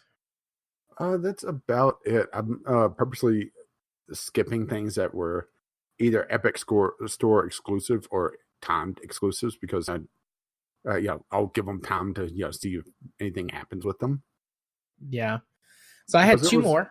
Oh, sorry. Go ahead. Well, I was saying that that things like Man Eater or the Evolution 1 Ancestor looks really interesting, but they're Epic Store exclusive. So And Maneater's been shown off, or was shown off last year. yeah. So yeah, I didn't put either of those on either. And the Warframe trailer was almost what they showed last year with a few extra shots. Not at E3. They showed it at TennoCon last year. Yeah. So a lot of that was reused footage, and it was a teaser for their big reveal in July. Yeah. So one of the last two that I had, I'm really surprised that you didn't put on. Actually, it was Genesis Noir. I wasn't sure about that. I mean, it looks really interesting, but no idea what to expect from it. Yeah, I was just like so. I mean, I do like my noir setting, but it's just weird. I just felt like so much like from this that I was like I had like it did something unique. Like it just really stuck out. I have no clue what it is. At the Big Bang with some sort of bar. Yeah, I assume that it's using like some kind of metaphor or something to tell a noir detective story, or a metaphor that has to do with a bang, and it's like a gunshot for the Big Bang. So I'm assuming it's going to be some kind of metaphor, but even if it's, however it goes, it looks really intriguing. So I was in just on that alone. And then the last game I have on my list is Chris Tales, which is a JRPG that they were advertising or were like saying things like, this is like the love letter to classic RPGs. Yeah, classic JRPGs. Yeah, it was a 2D thing that's multiple time frames at once, which is just weird. It does have a nice art style, though. Yeah, I found it intriguing, but also the fact that they were like a love letter to JRPGs. I'm like, okay, sure, I'm in. I like classic JRPGs. I don't think there's enough classic JRPGs now. Well, it also depends on well, you can't have a classic JRPG nowadays because then it wouldn't be a classic. Well, I mean, I think you know what I mean. Yeah, I know. Old school. Yeah. So, yeah. The spaghetti western where you're escaping the monastery was interesting looking. El Hijo. But it's a stealth game, so that was a few points off for me. But I was expecting Clint Eastwood to appear at any moment just with that music.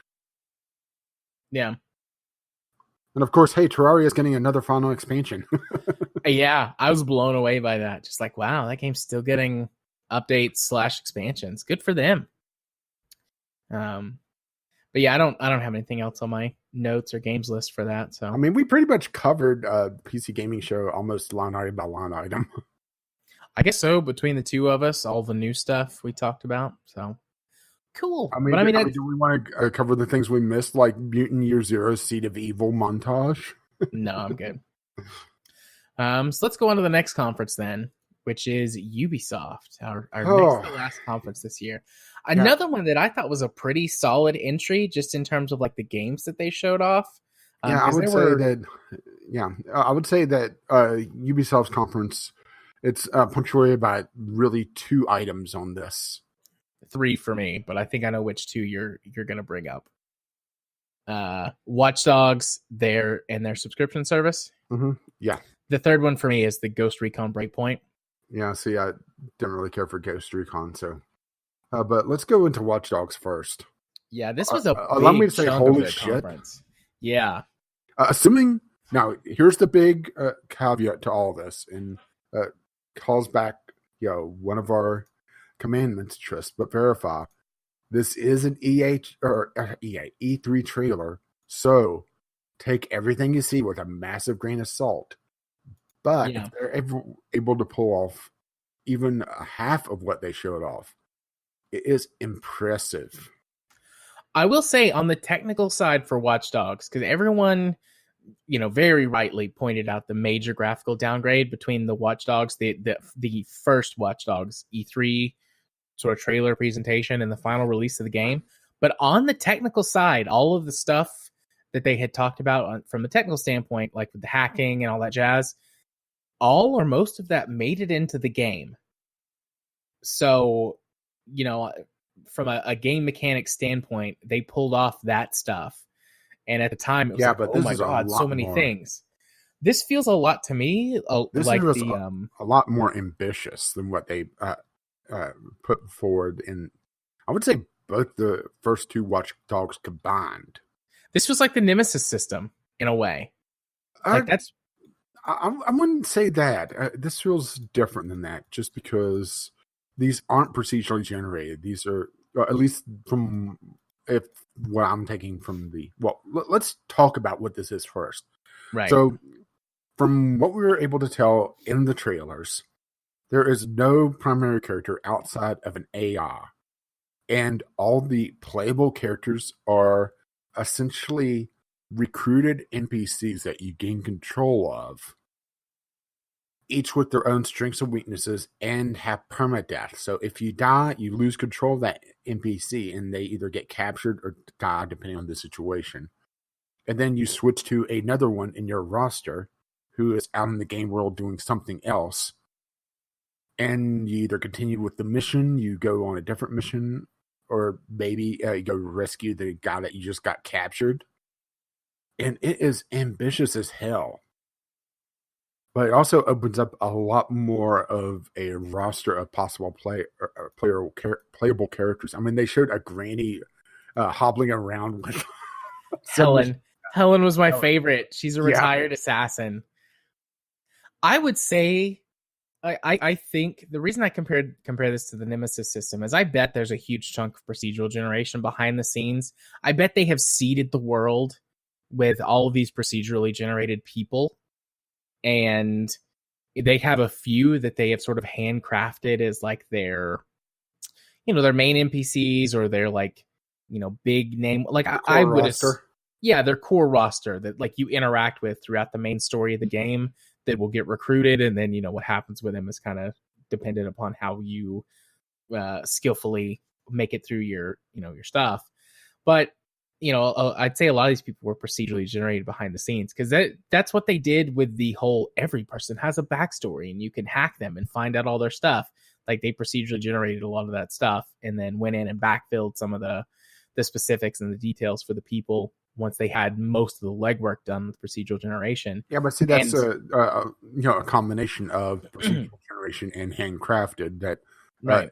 feels a lot more realistic whenever they use procedural generation to build a world based on a certain set of rules, and then they go in and handcraft some portions of it or add little touches here or there, which makes it feel a lot more handcrafted, a lot more realistic than flat out procedural generations like you'd see in Minecraft, for example.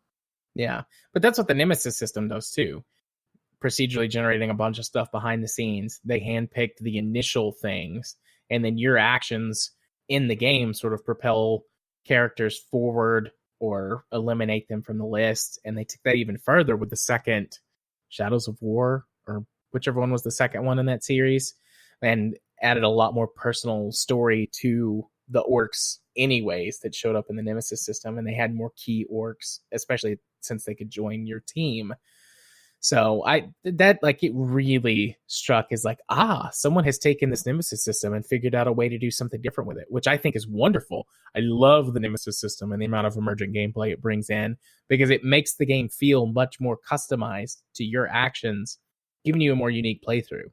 And so this, I could imagine, like if done well, instead of finding out that it's like the same sort of pool that everyone pulls from for the recruitable folks. Or even if it's it's the same pool, if they randomize it enough where, there's, let's say a dozen different Jimmies from the trailer, for example, each with their own backstory and slightly different take on it. Mm-hmm. That could, or even their different strengths and weaknesses, because they also talked about that sort of thing where one particular person had extra. Well, Jimmy had extra damage versus drones, which is what they were looking for. But then they showed someone else that was sort of more of a stealth-oriented character that they wanted to file away notes for later to go hunt them down later, which tells me that the game is at least somewhat persistent on who they pull in. Now the question is, is it the same pool for everyone, or if it's a seeded pool from a larger group? Is kind of the takeaway from this. Yeah, but it's a very ambitious project. Yeah, I'm looking forward to it because even if they don't do all of it, but they get maybe like half of it put together or something like that, even if it's like 50% of what they promised, that's still a really ambitious, interesting thing to shoot for in a game. It's very, very neat looking. Plus, I'm a big fan of the Watchdog games. Like, I was extremely excited for the first one several years ago, and I did genuinely enjoy it. It wasn't everything they said it was going to be. I didn't care quite so much about the graphical downgrade at that point, but what about looking back at it now? But looking back at it, I still really enjoyed it. I liked the second one. I've played the second one. I haven't beat it, but I've played the second one. So looking forward to this, as long as it turns out to not be like a huge pile of shit. Yeah, the other thing that they risk with not having a set main character is the fact that you'll end up with a character as in depth as, what was it, Adrian Pierce was the first Watch Dogs guy that was always talked about as being Blandy McBland. Yeah. With really questionable motivations. So that's the other thing, is that, it's going to be a very ambitious project, and I'm excited to see what they do with it. And speaking of ambitious projects, Yeah, where are you going with that? well, I was going to say the price point on their subscription thing. Oh boy, did Ubisoft have a bad timing for this announcement, huh? Yeah. So after Microsoft announced their Xbox or their Xbox PC Game Pass thingy at $1 for the sign up during E3 and $5 a month after that, Ubisoft was like, "Hey, we've got a subscription service for $15 a month." And I just went, "Ooh." You do get access to all of their back catalog of games, and yeah, it is a bit larger catalog, and every game is a complete edition. That's one downside, or one of the major downsides of the Xbox Game Pass. We are going to have to do a more of a thorough breakdown of that, maybe in the next episode. Maybe that'll be a game we can play. Yeah, something to talk about then, because we'll have a lot more experience with it. But in the Xbox version, you have the option to buy DLC and add-ons for the games, but you don't own the base game. You're getting the subscription, but you also have the ability to buy at a discount. That's what, like 20% or 10 or 20%, something like that. I think it's always 20% or 20. Let me just go see if I can see it here. Well, I'm but the Uplay version, it's always the complete edition. So if you play Anno, you always get the complete version to pull a Ubisoft game at semi-random. While you go look for that. At least in the app, all it says is included with Xbox Game Pass. It doesn't actually give me a price. There is an option to say buy this game.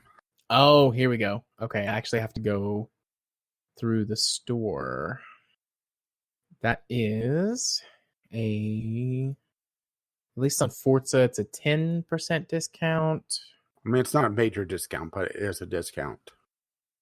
State of Decay 2 is 20%. Okay, so it depends on the game, which is going to be fun to try to figure out on a game-by-game basis. But yeah, that is one thing, is that you are getting the complete edition for the Uplay, but is that worth a $10 bonus or to the price? I'm not convinced on that one. Well, I mean,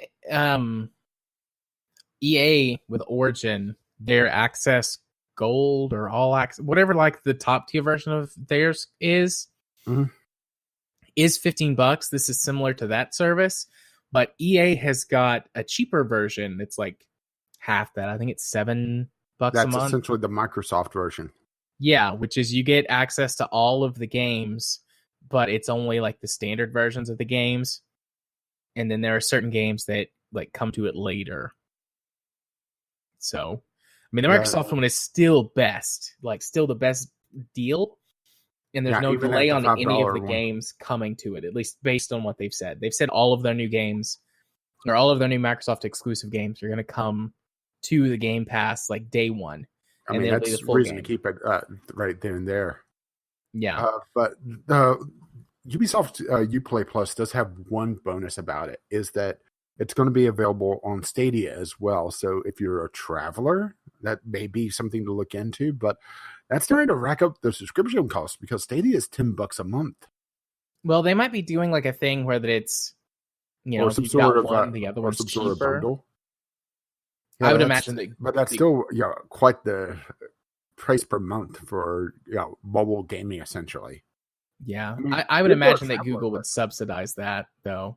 Like you buy it through Google and you get the Epic one for maybe like $5 a month or whatever for a certain amount of time. Like I would totally see Google subsidizing that. Yeah, Google has some sort of subsidy going on where if you get essentially their console, their Stadia hardware, they give you 3 months of their Pro Edition, which is their non-a la carte version. which is something like $10 or $15 a month. Mm-hmm. That's where I'm pulling the $10 a month from, by the way. They do have a a la carte version of Stadia where you just buy the game outright and you can play it through Stadia, but there's nothing on the subscription model outside of that $10 a month tier. So yeah, that's like I said, Ubisoft announced that on the wrong day. Yeah. I mean, that hurts. I think there's some things that they have that make it competitive, but from like just a price to game sort of value perspective, it seems like the least. But I mean, if you're someone who really likes Ubisoft titles, particularly like the Assassin's Creed series maybe, or Ghost Recon or something like that, or Just Dance. Or Just Dance, it could be worth it to you. I don't think it's worth it to me. There's not enough Ubisoft games that I'm interested in. Maybe to do it for like 1 month, kind of like what I did with Anthem. Pay the $15 to get access to a game, to play it until I beat it or I'm just done with it, and then not play it again. Every once in a while, that would be worth it. But as a month-to-month thing, it's not my my best option. Yeah, that would be Microsoft, right? Yeah. The only other game that I found that stuck out to me during the Ubisoft conference was Ghost Recon Breakpoint. I'm a big fan of the Ghost Recon series. Now, admit it. It was the puppy. No, it was definitely John Bernthal, who is the actor who played Shane on The Walking Dead and who plays the Punisher in Marvel's Netflix Marvel's The Punisher. Or Marvel's Netflix The Punisher. Oh, I didn't realize that dog had such a range of talent. Such a talent. Yeah, I mean, he just laid there in the conference. But, this could be one of those things where it's just like a quick celebrity cameo. But he did come out on stage with the dog, and the dog just was a very good boy and who just laid there. And, he talked up the game for a little bit. But the big difference in him and the Keanu Reeves one was like, he was reading the teleprompter. Yeah, Keanu Reeves had this awkwardness about him that he was just blown away, and there was a couple times that he just awkwardly pointed. Yeah. Was Ubisoft the guys who had the TV show? Yeah, I was going to mention that in a bit.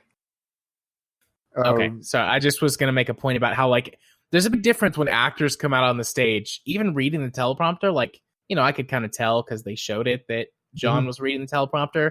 But when actors come out and do it, I mean, they're actors, so it makes sense. But it's like a completely different atmosphere on the stage. But anyways, I mean, really, I like the Ghost Recon series. I've liked the last several Ghost Recon games, even Wildlands, even though I wasn't like the hugest fan of it. I still liked it. So having John Bernthal in this one is just like a bonus to me, even if he's just a cameo character, because I'll get to it at some point, and so that'll be a nice little thing. So were you going to talk about the TV show now? Well, there was a couple other games I had. One other game, and I did have the TV show. But since we have games, Roller Champions looked interesting. Yeah, that was the roller derby mixed with rugby. And I'm thinking that we're starting to catch up to the dev cycle of the major developers, to where Rocket League was either releasing or gaining its majority of its popularity. So I'm starting to wonder if we're going to see a lot more of these fantasy sports.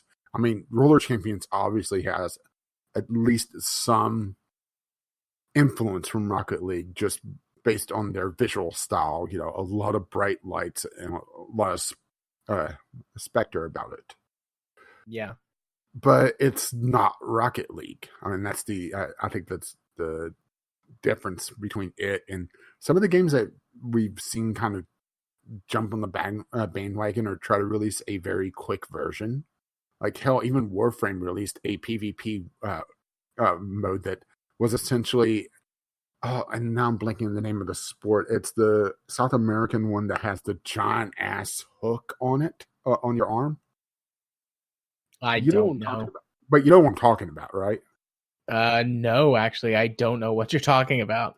I'm gonna have to go look this up. I would be okay with more fantasy sports titles, though. I mean, Rocket League is awesome. I love it.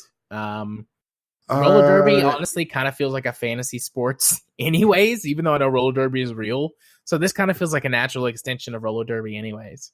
But it looks neat. Heart area. It's meets Merry Festival.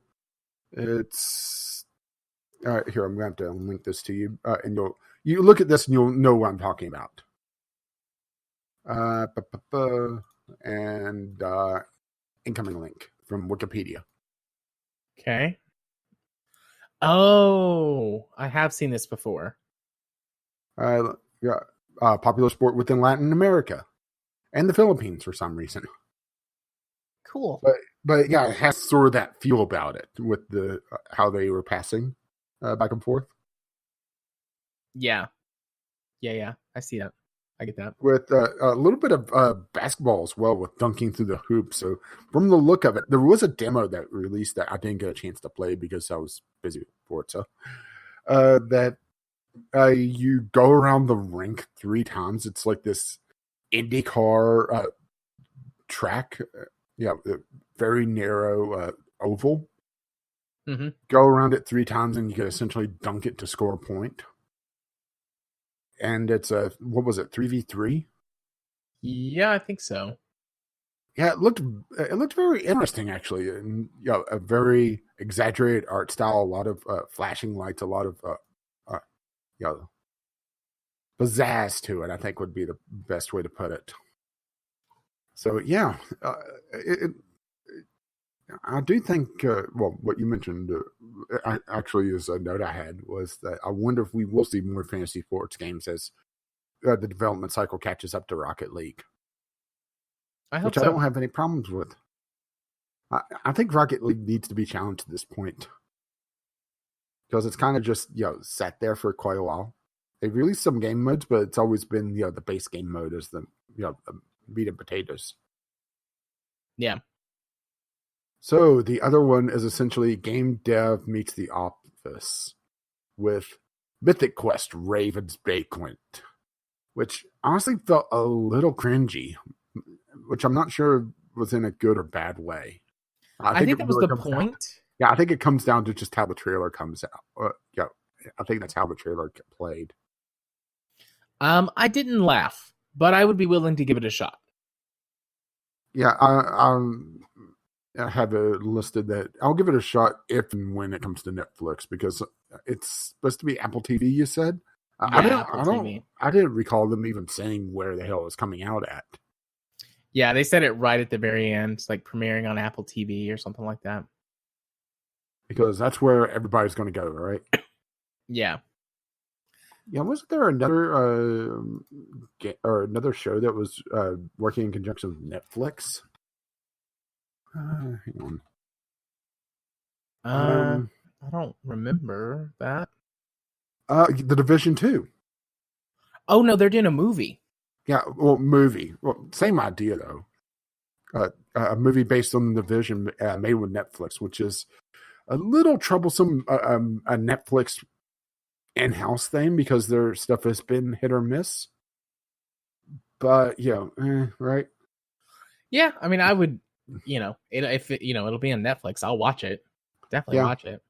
I do have to say that the cringy Twitch streamer montage at the beginning of that didn't put me in a good mood for it. But then the cat t-shirt, or the cat skull t-shirt, kind of pulled me back. Yeah. They did several live action commercials for the Division. I think it was just the Division 1, but they were really well done. So I would be interested in seeing that, more long form. I'm trying to think. I don't think there's anything else that really stuck out to me during Ubisoft either. I almost forgot about the TV shows, but let's see. Then I remembered. Let's see. New expansion for Rainbow Six Siege. Just Dance was sad. Yeah. That was scaled back. It wasn't even. Oh, how the mighty have fallen. It wasn't even that fabulous. I mean, they only had one furry this year. I mean, at least they let them inside this year. Last year, they were banished to an alley. Yeah. But it just seems so subdued. There was the Brawlhalla Adventure Time crossover, that's character why I thing. brought up Ghost Recon Breakpoint, Some For DLC Honor. For Honor. Yeah. Rainbow Six Siege Quarantine. That looked interesting. A 3-player PvE co-op game. Yeah. Tactical shooter. They essentially were saying that they wanted to be the PvE version of Rainbow Six Siege, which I'm not sure how that would work exactly, because a lot of Rainbow Six Siege is the player interaction and using the different game mechanics. Well, you could still do that involving zombies, the But stuff it's going that to be a lot harder to pull off decently. Yeah, maybe. Don't know. I'd be interested in playing it, but I don't have Rainbow Six Siege, so. I thought it was free to play. Or the base game. I don't know if this will be free to play. I don't remember Well, them I was talking about Rainbow Six Siege. Well, yeah, but isn't this the expansion for Rainbow Six Siege though? So no, this is completely different. Oh, it's like a spinoff? It's a spinoff. Oh, okay. I thought it was an expansion for Rainbow Six Siege. No. My mistake. No, it's from the well, it's going to be the same problem that when we hit Square Enix, you hit like the same title over and over again. There were so many Tom Clancy's in the Ubisoft conference that I just stopped, listing Tom Clancy's at some point. Yeah. But yeah, Rainbow Six Quarantine is a separate game from the sounds of it, at least. Let's see, you play Plus, Roller Champions, and Gods and Monsters. Right? It had a nice art style based on mythology, but not much shown. And that is it for the Ubisoft conference. So once again, a lot really focused on Watch Dogs, with a little bit focused on Uplay Plus, and then it was pretty much just a montage of different games. Not a bad thing by any stretch of the imagination, but yeah. Yeah. So that just leaves Square Enix left. Yep. Which my morbid curiosity finally paid off.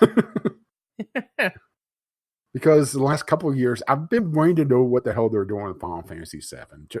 I don't have a huge attachment to it as some people do.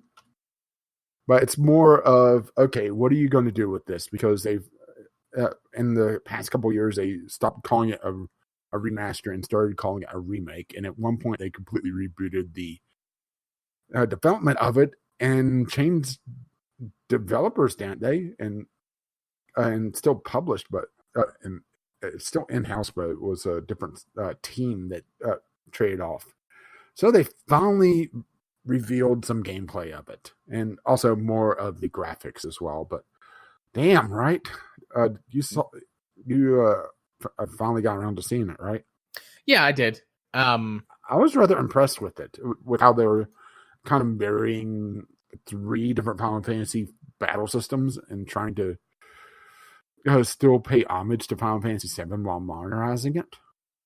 Yeah, I thought it looked really good. I've played Final Fantasy 15, and it feels like they've made some, they've taken the most from that and then tried to work in some more of the classic Final Fantasy combat mechanics into the modern system. It looks like it's going to handle pretty well. Obviously won't know for sure until, get a chance to play it or at least see it in action. But it looks like a really good compromise between older style game mechanics and then using their more modern systems. Especially showing it off with a rather well-known boss without having the boss just kind of stand there and trading blows makes it feel a lot more modern. Yeah. And then graphically, it looks great. I would assume... Well, no, I'm not going to assume that. I was about to say I would assume it's on the same engine or a version of the Final Fantasy 15 engine, but it did change developers and they restarted it, or had to restart development once. So I have no idea. It would make sense if they used that engine, but it's hard to say. And hey, they finally allowed Barrett to cuss. Yeah, they did. Because back in the original Final Fantasy VII, there was a lot of exclamation point hashtag as he cussed. So, I just thought of something. Sid Howland's going to be a lot of fun to be around now. Yeah. And we haven't seen him yet. No, we have not. There was quite the reaction whenever they finally showed off Tifa. Yeah, the audience was very excited about that. And I was like, okay, I mean, Tifa's cool, but she wasn't that cool, was she? No, well, let's be honest. There's a very particular reason why people are excited to see what Tifa looked like. And it involves a certain rule. Yeah, there's a pair of particular reasons, I would assume. But I mean, it looked good. I wasn't really interested in it at all, honestly, until seeing this. Like I said, it was more of a morbid curiosity than anything else. Just, wanting to see what they were doing with it. And they pretty much said that they're also expanding the storyline quite a bit, which, to be fair, Final Fantasy VII did have its plot holes and it had its head scratchers. And they were talking about the first game in this sort of series, which makes it sound like they're going to release it like Final Fantasy 13 full games in a sequence that the overall games make up the entire story. 2 Blu-rays, and it's just going to be the Midgar section, so not even all of disc 1. Yeah. So they're really expanding the story, which isn't a bad thing per se, but it's also going to be, how are they going to keep up the pacing? Yeah. I suppose we'll see, when it comes out. Yeah, because if I recall correctly, you only spent, like 4 or 5 hours in Midgar originally, the first city. Then it kind of goes open world for quite a while. But it also makes me wonder if they're going to cut out some of the little side adventures that didn't really pan out for the main story. And if they're going to more laser focus it, especially once they get to the second game where it's going to be, I'm assuming, the more open world. Yeah, still morbid curiosity, but there's going to be, something. Hey, a game exists. Yeah. And also, speaking of Final Fantasy, remasters for Final Fantasy VIII and, well, not Final Fantasy, but The Last Remnant is in the works. Which I'm excited for both of those. I mean, we've had a couple of discussions about Final Fantasy on here. 8 is my favorite of the Final Fantasies. And then I love the Last Remnant. I was actually thinking about replaying it this year at some point, but I might just wait for the remaster. I wanted to like The Last Remnant a lot more than I did, but I also got very frustrated with it, with its battle system, because it didn't explain a damn thing. And it felt like I was more rolling dice and having any sort of strategy in my battles. Yeah. And I gotta say that Final Fantasy VIII, it looked pretty much the same. I thought that they were going to announce a mobile port at first. It didn't look that different to me. And The Last Remnant isn't that old, is it? So what are they going to do with that outside of just upscaling?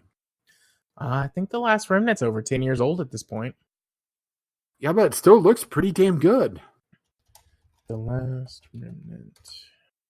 Maybe it's just Last Remnant instead of The Last. 2008, so it's 11 years old. Is that the PC version or the Xbox version? Because the Xbox version came out first.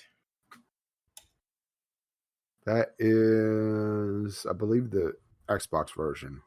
Okay. Yeah. Xbox 360, November 20th, 2008. So, yeah, 11 years old. Yeah, but if they base it on the PC version, I mean, the PC version looked pretty damn good. Yeah. I don't know. I don't know what they would do with it.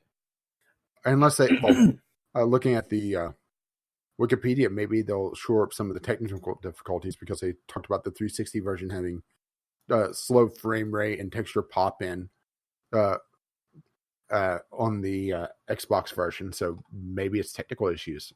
If they could, not streamline, but explain some of the combat mechanics, that would be nice. Yeah, some better in-game tutorials or information would be. Mm-hmm. I mean, whenever I'm looking up information and people are guessing at what's going on, that's not a good sign. And I guess the other big one for me is the Avengers. Or do you want to say that to last? Let me just make sure there's nothing else. I've navigated away from my sheet, trying to look up some stuff on the Last Remnant. Let me go back and check my sheet just to make sure. Crystal Chronicles Remastered It's pretty neat. Yeah, Is but that coming to mobile? Yeah, Mobile. smartphone port. Which Crystal Chronicles was, I believe, just a Game Boy Advance game. So that kind of makes sense. They would port it to smart devices. Yeah, they had a couple games on here that felt like were ads for games that were already out because they brought up Octopath Traveler, which it's already out on Steam, isn't it? They brought up Life is Strange 2, which has been out for quite a while.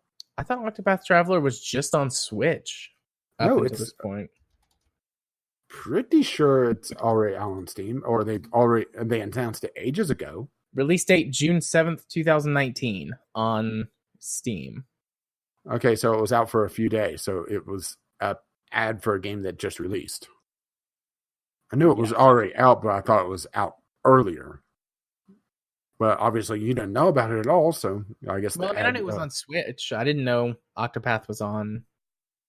or had come to Steam.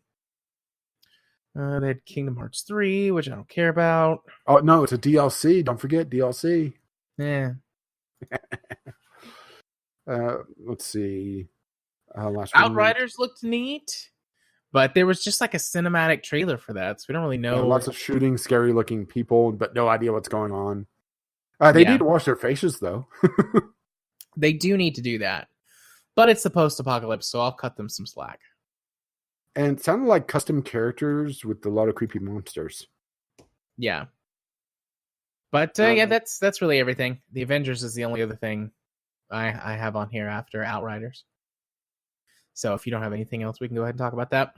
Yeah, I'm just looking at my entire thing, and it's another one of those that there's a lot of little things like Circuit Superstars, which is a vroom racing game, top down though. So something that is a little bit different and supposed to be across several areas of motorsport.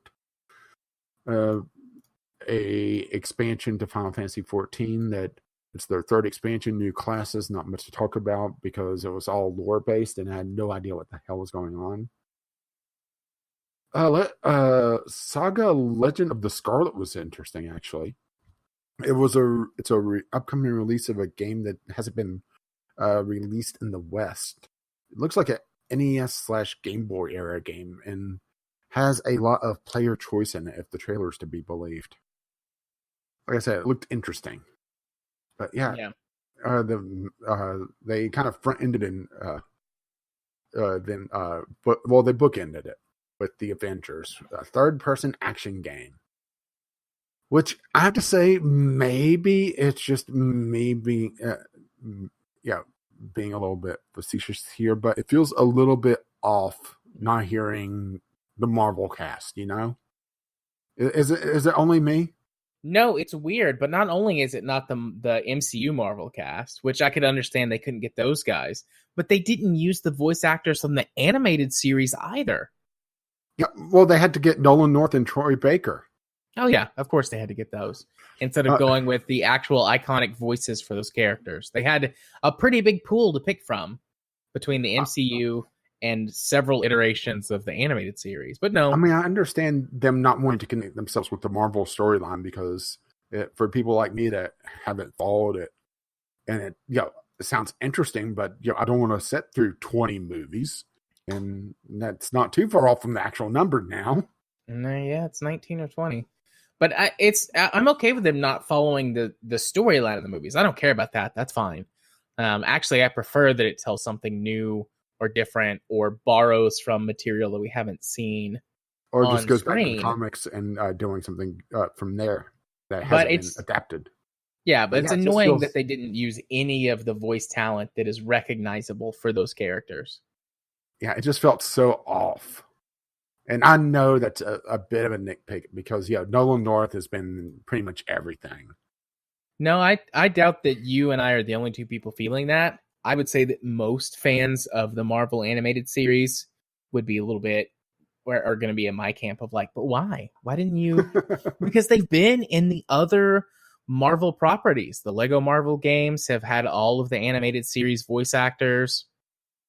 The Marvel versus Capcom games have used the voice actors from the animated series. There's been a couple other games as well that have had them, like the X-Men ones, or no, what was it? Marvel Alliance, whatever that game was called. That was like sort of the top-down one. There was several of them in a series. They all used the actors from the animated series, the voice actors. So it feels weird. It feels really weird to not hear their voices. I actually have some reservations about the game. It looked really neat. Like, I was on board for a while, and then they get towards the end, and it's like, and it's best enjoyed when you play with your friends. And I'm like, ah, fuck. Oh, I didn't catch that. So They didn't outright say it was going to be a live service, but they're like, we have content planned for this game for years. And I'm like, shit. Well, it's they gonna also be a live said service that, game. Well, they also said that it's going to be free, the new areas and new characters. So that makes me think cosmetic DLC is going to be a thing. Yeah. Which, depending on how they handle that, it could be good or it could be bad. But they specifically said that no pay to win, which the fact that they have to, this is modern gaming for you, no loot boxes or pay to win mechanics is what they specifically said on the stage. It's going to release everywhere but the Switch and Xbox, essentially, with PS4 getting an early beta and unique things that people clap for, like the rubes that they are. But they didn't detail what the unique things are. I'm assuming cosmetic stuff. Yeah, probably. But yeah, the fact that they said every new superhero and region will be free DLC makes me think that they're going to lean heavily on cosmetic DLC. Yeah. Oh, shit. Sorry, breaking news. The big news I can now share about Cyberpunk is that Keanu isn't some random cameo. He's your sidekick for the entire, in all caps, game, and he lives inside your head. Well, that's pretty much all gamers at least everyone in that audience as soon as they saw Keanu Reeves. Yeah. So apparently that was a released statement earlier today. So, see, I didn't watch any of the Keanu Reeves interviews. Honestly, I had reservations on it just because people were going too nuts about it that it just kind of backed away. Looks like Nolan North's actually done a lot of DC voice acting. Maybe that's why it also feels a little weird. Yeah. Hey, he played Superman. Woo.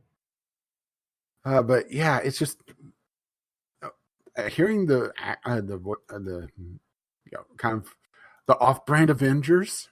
It just sounded so odd. But yeah, having a co-op focused, I mean, that's not a bad thing per se, but it's going to be a lot harder to sell. Yeah. And they've already said that you can't use multiple of the same hero because of course not, right? I mean, that's kind of common sense, but the fact that they have to say that, right? But that's happened so many times in the comics. Multiple of the same hero. And it's always they're from a different universe, or this one was actually a robot or a clone. But whatever. Like the realm of superheroes, you can basically just do anything and it's okay. But whatevs. I'm not bitter about this.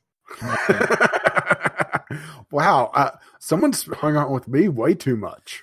I was really excited until the very end. And they're like, and yes, it's best played in multiplayer where your friends can join you. So you're not going this alone. And I'm like, well, shit. I just wanted to go solo or have AI companions. And then they're like, we have content planned for this game for years to come. And I'm like, live service. Fuck. But there's no other Marvel game in town that can compete on this level. Probably the next best Marvel properties are the Lego games. And they're great, don't get me wrong, but it's not sort of the adult level Marvel content.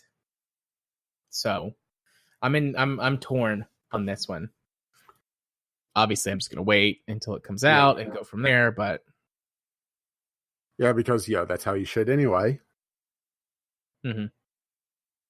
But yeah, I mean, it looks like it's when the developer was kind of leaked about the Avengers, it kind of set the tone to me that it was going to be a very Tomb Raider-esque adventure, larger than life with more set piece gameplay than anything else. And the trailer pretty much confirmed what I felt like it was going to be. That it's very level generated. It's very corridor, for lack of a better term, but not quite. But I also imagine it really depends on which heroes you're playing as. Yeah. But it's going to be a little weird to not to bump into visible walls with Iron Man, isn't it? Yeah. Yeah, it will be. Or have some sort of oddball limitations. Maybe this is why superhero games are so difficult, is that, they have to be so much larger than life, but video games are already, larger than life, that they feel kind of mundane. Yeah. Whenever you put them in the same context. That's fair.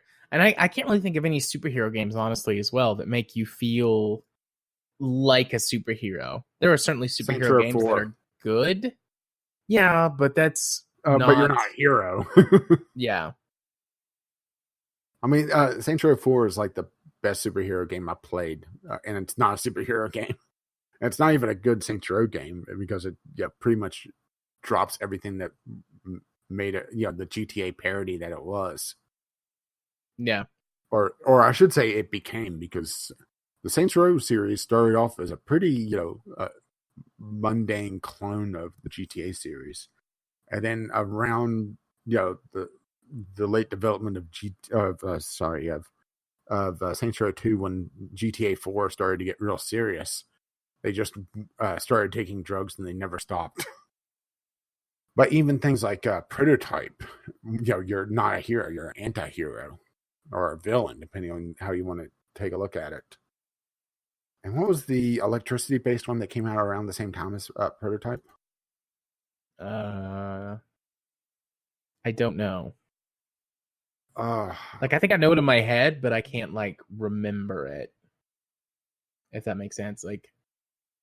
Yeah, I'm blanking what the other one is, but it's the same idea where you're some sort of Infamous.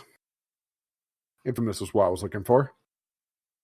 Where you're sort of an anti-hero. You have superpowers, but you're not a hero. Yeah. That was the PlayStation exclusive, right? Yeah. PlayStation 3 exclusive. That's something that they should port at some point. Epic Store exclusive. Never mind. I take my wish back. So yeah, I don't really have any more thoughts about that conference. Square Enix. Since you know the Marvel universe a lot more, not counting the Guardians of the Galaxy, who would you want to bring into the Avengers game eventually? Well, they showed Hank Pym, who is Ant-Man. Hang on, cough. Anyways, they showed Hank Pym, who was Ant-Man. I saw the shrink ray, so I assumed Ant-Man, but I didn't know the character. So, Guardians of the Galaxy. I mean, I know you said, aside from them. Yeah, because that's kind of the obvious choice with how popular they've gotten. Yeah. If they could get X-Men characters in, I'd like to see some X-Men characters. That's a tough sell, though, with the licensing. Yeah. That's the downside of licensing, is that, you can think of all these awesome things, but then the lawyers get into it. I'd like to see Hellcat. Hellcat's fun. I'd like to see some of the more off-the-wall stuff, honestly, like Hellcat or Damon. Is it Damon?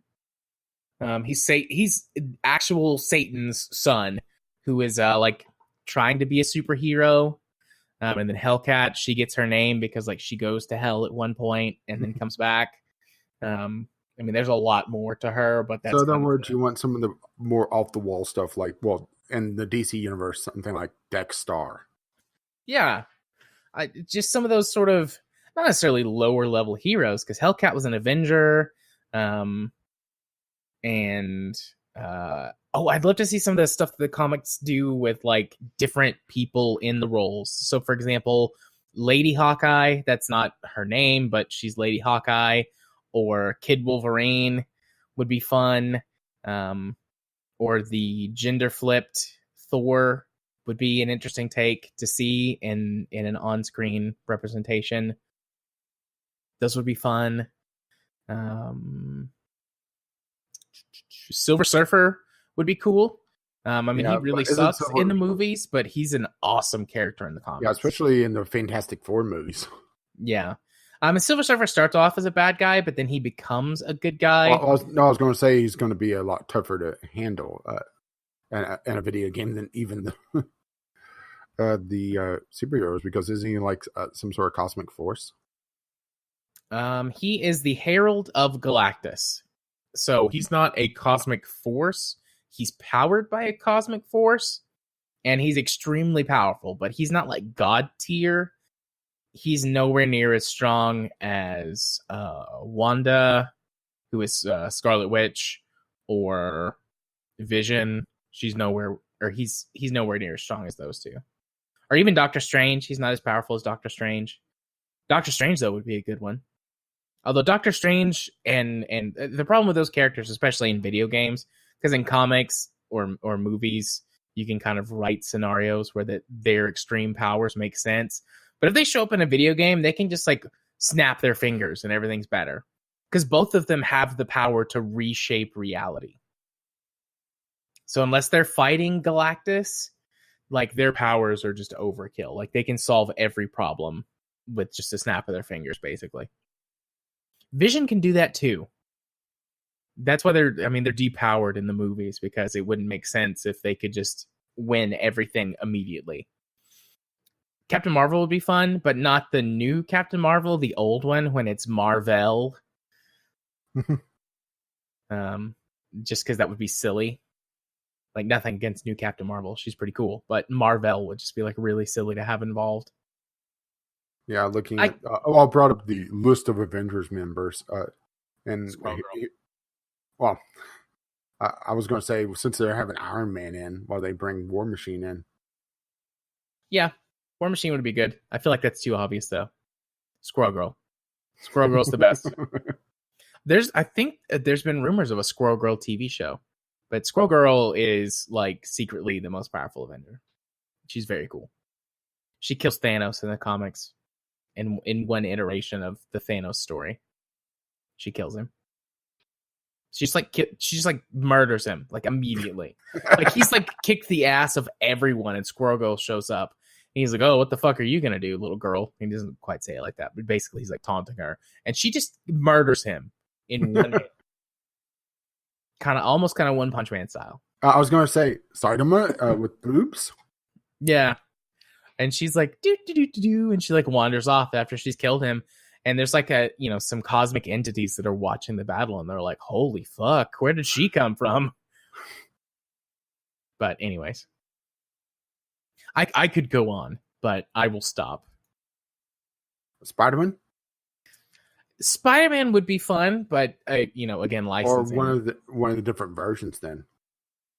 Because you have so many different flavors of Spider-Man. Oh, hang on. Did I just see what I think I saw? I thought I saw Venom Spider-Man on here. Or Carnage Spider-Man, but I scrolled past it. But I would assume that for their updating their roster, they would go with sort of the more well-known Marvel characters at this point. So Ant-Man, War Machine. The boring ones. Yeah. Basically anybody that you see in the movies or on the TV shows would be who they would go for first, because they're more recognizable in the public eye. And then later they might bring in some of the sort of the B and C team heroes by, I guess, modern standards. Because most of what Marvel had left over when they started the MCU with their C team, people that nobody cared about anymore. So yeah, I mean, that's how Robert Downey Jr. got to be Iron Man, was that it was a throwaway, right? Well, that and the director vouched for him.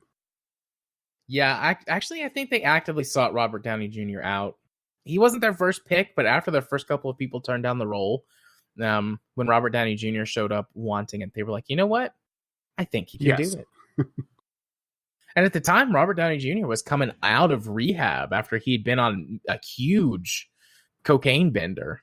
Yeah, didn't he wake up in a Burger King drive-thru and realize, my life is getting out of control?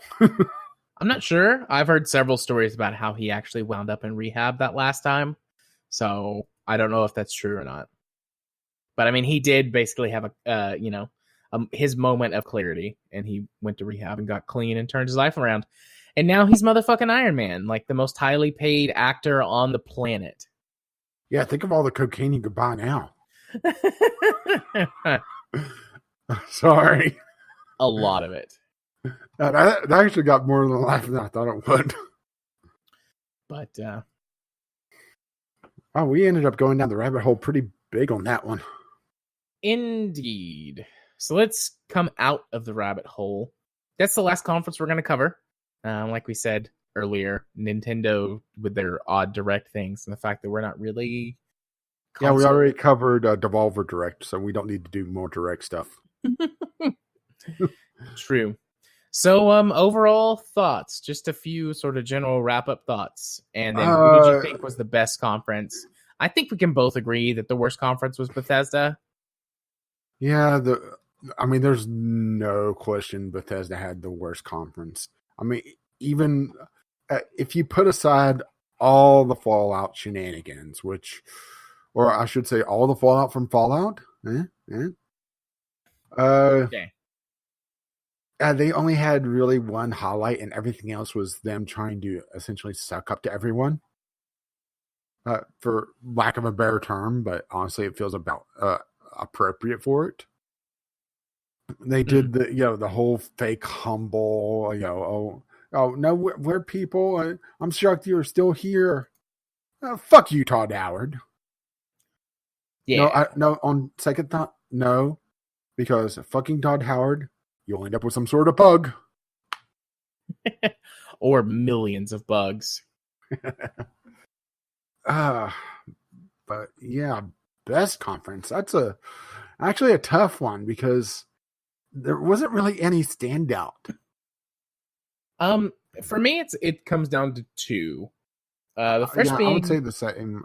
It comes down to two. I would say Ubisoft for the Watch Dogs presentation, mm-hmm.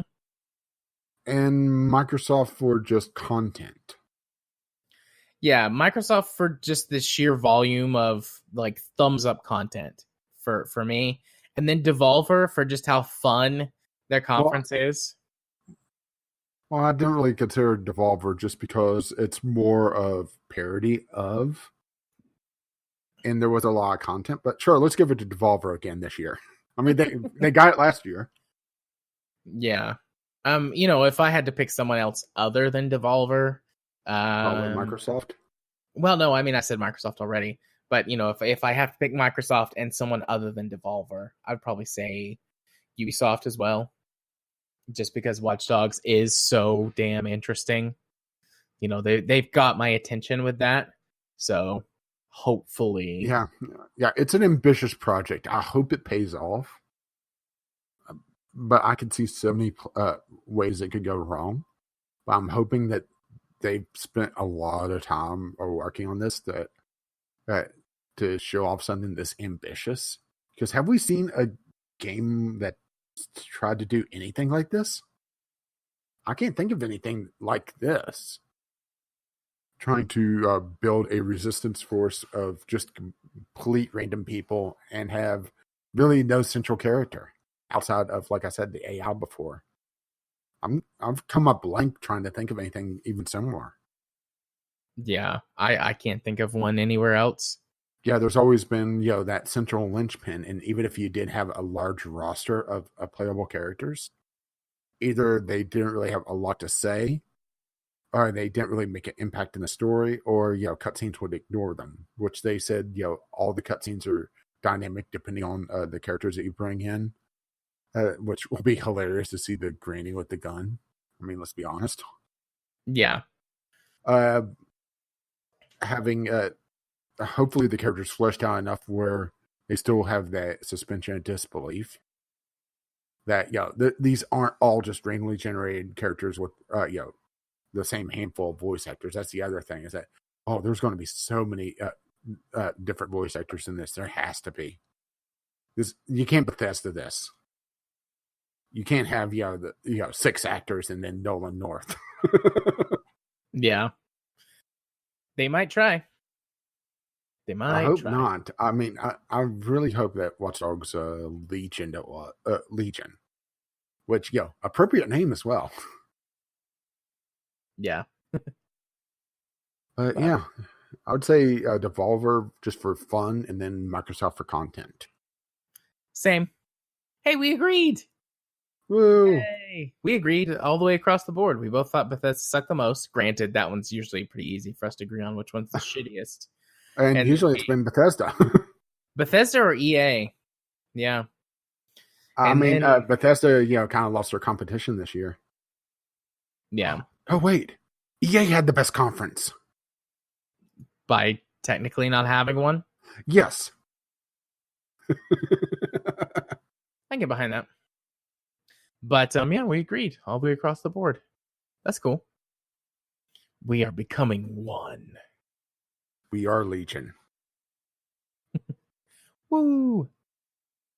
And of course, I just checked my phone and, hey, Kotaku is throwing a fit about Cyberpunk 2077. Dare I ask why?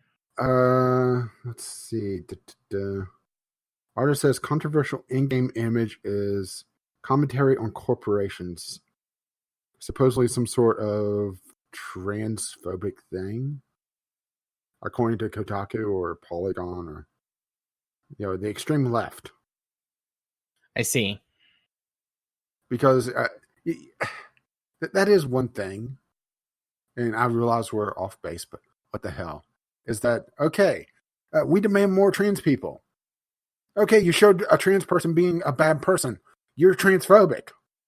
You can't have it both ways, right? Yeah. You just can't win. Nope. I mean, trans characters are still characters, which can have good traits, negative traits, can be good, can be evil.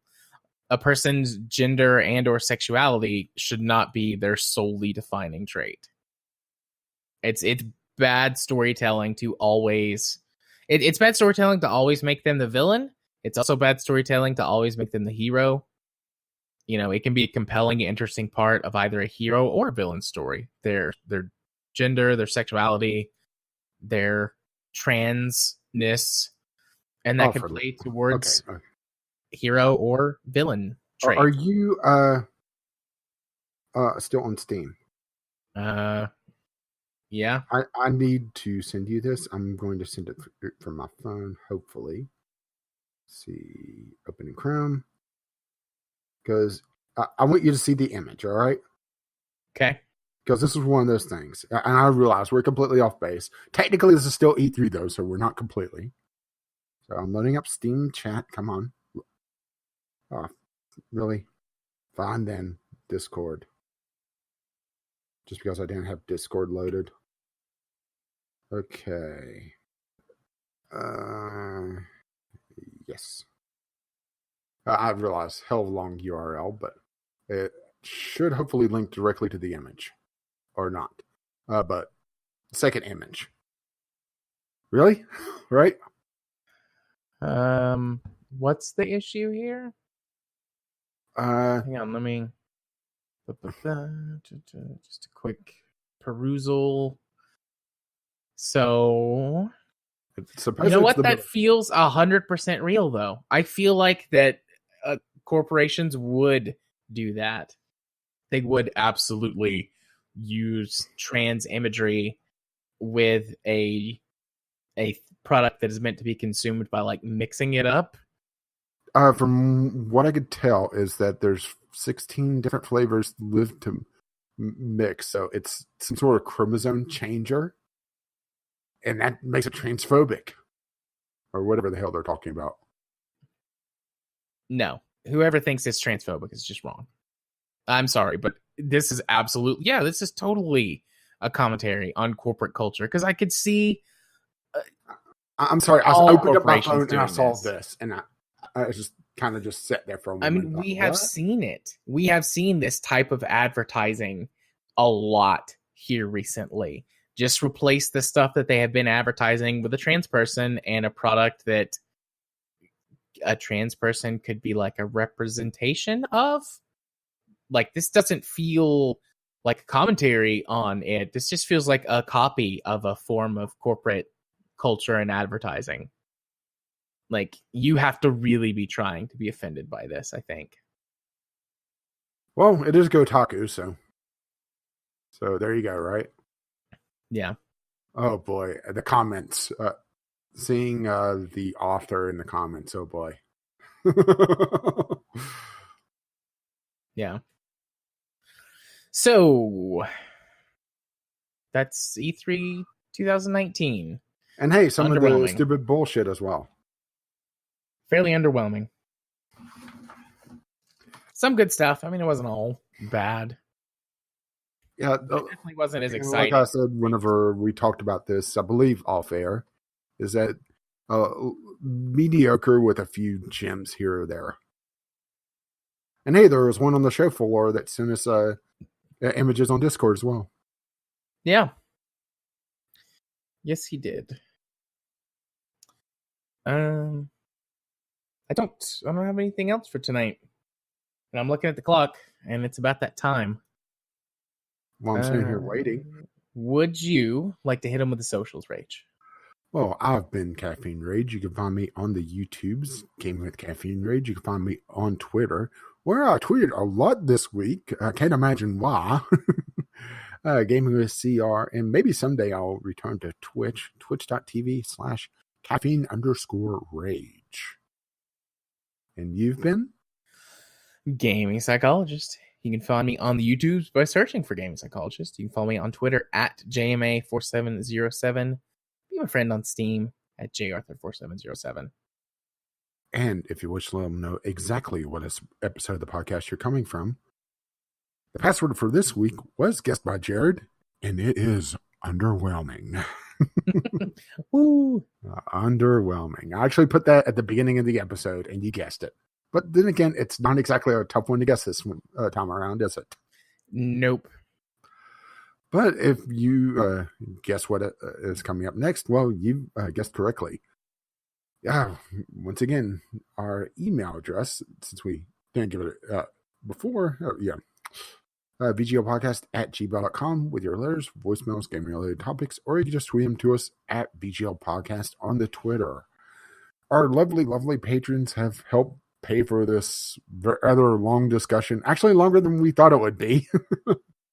Patreon.com/VGLpodcast. And they've also paid for our Podbean account.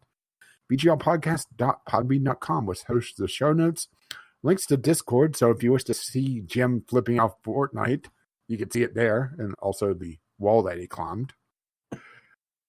Or you can just find us on iTunes, Google Play, and also our Podbean has links to all our media if you missed where we are. Our intro and outro music is On the Ground by Kevin MacLeod. Actually, is it this week? Maybe a different one. But it's still by Kevin MacLeod. So you can find his work at incompetech.com. And as always, as his lovely music starts to roll across my voice, bye-bye now. See you next time. Bye-bye.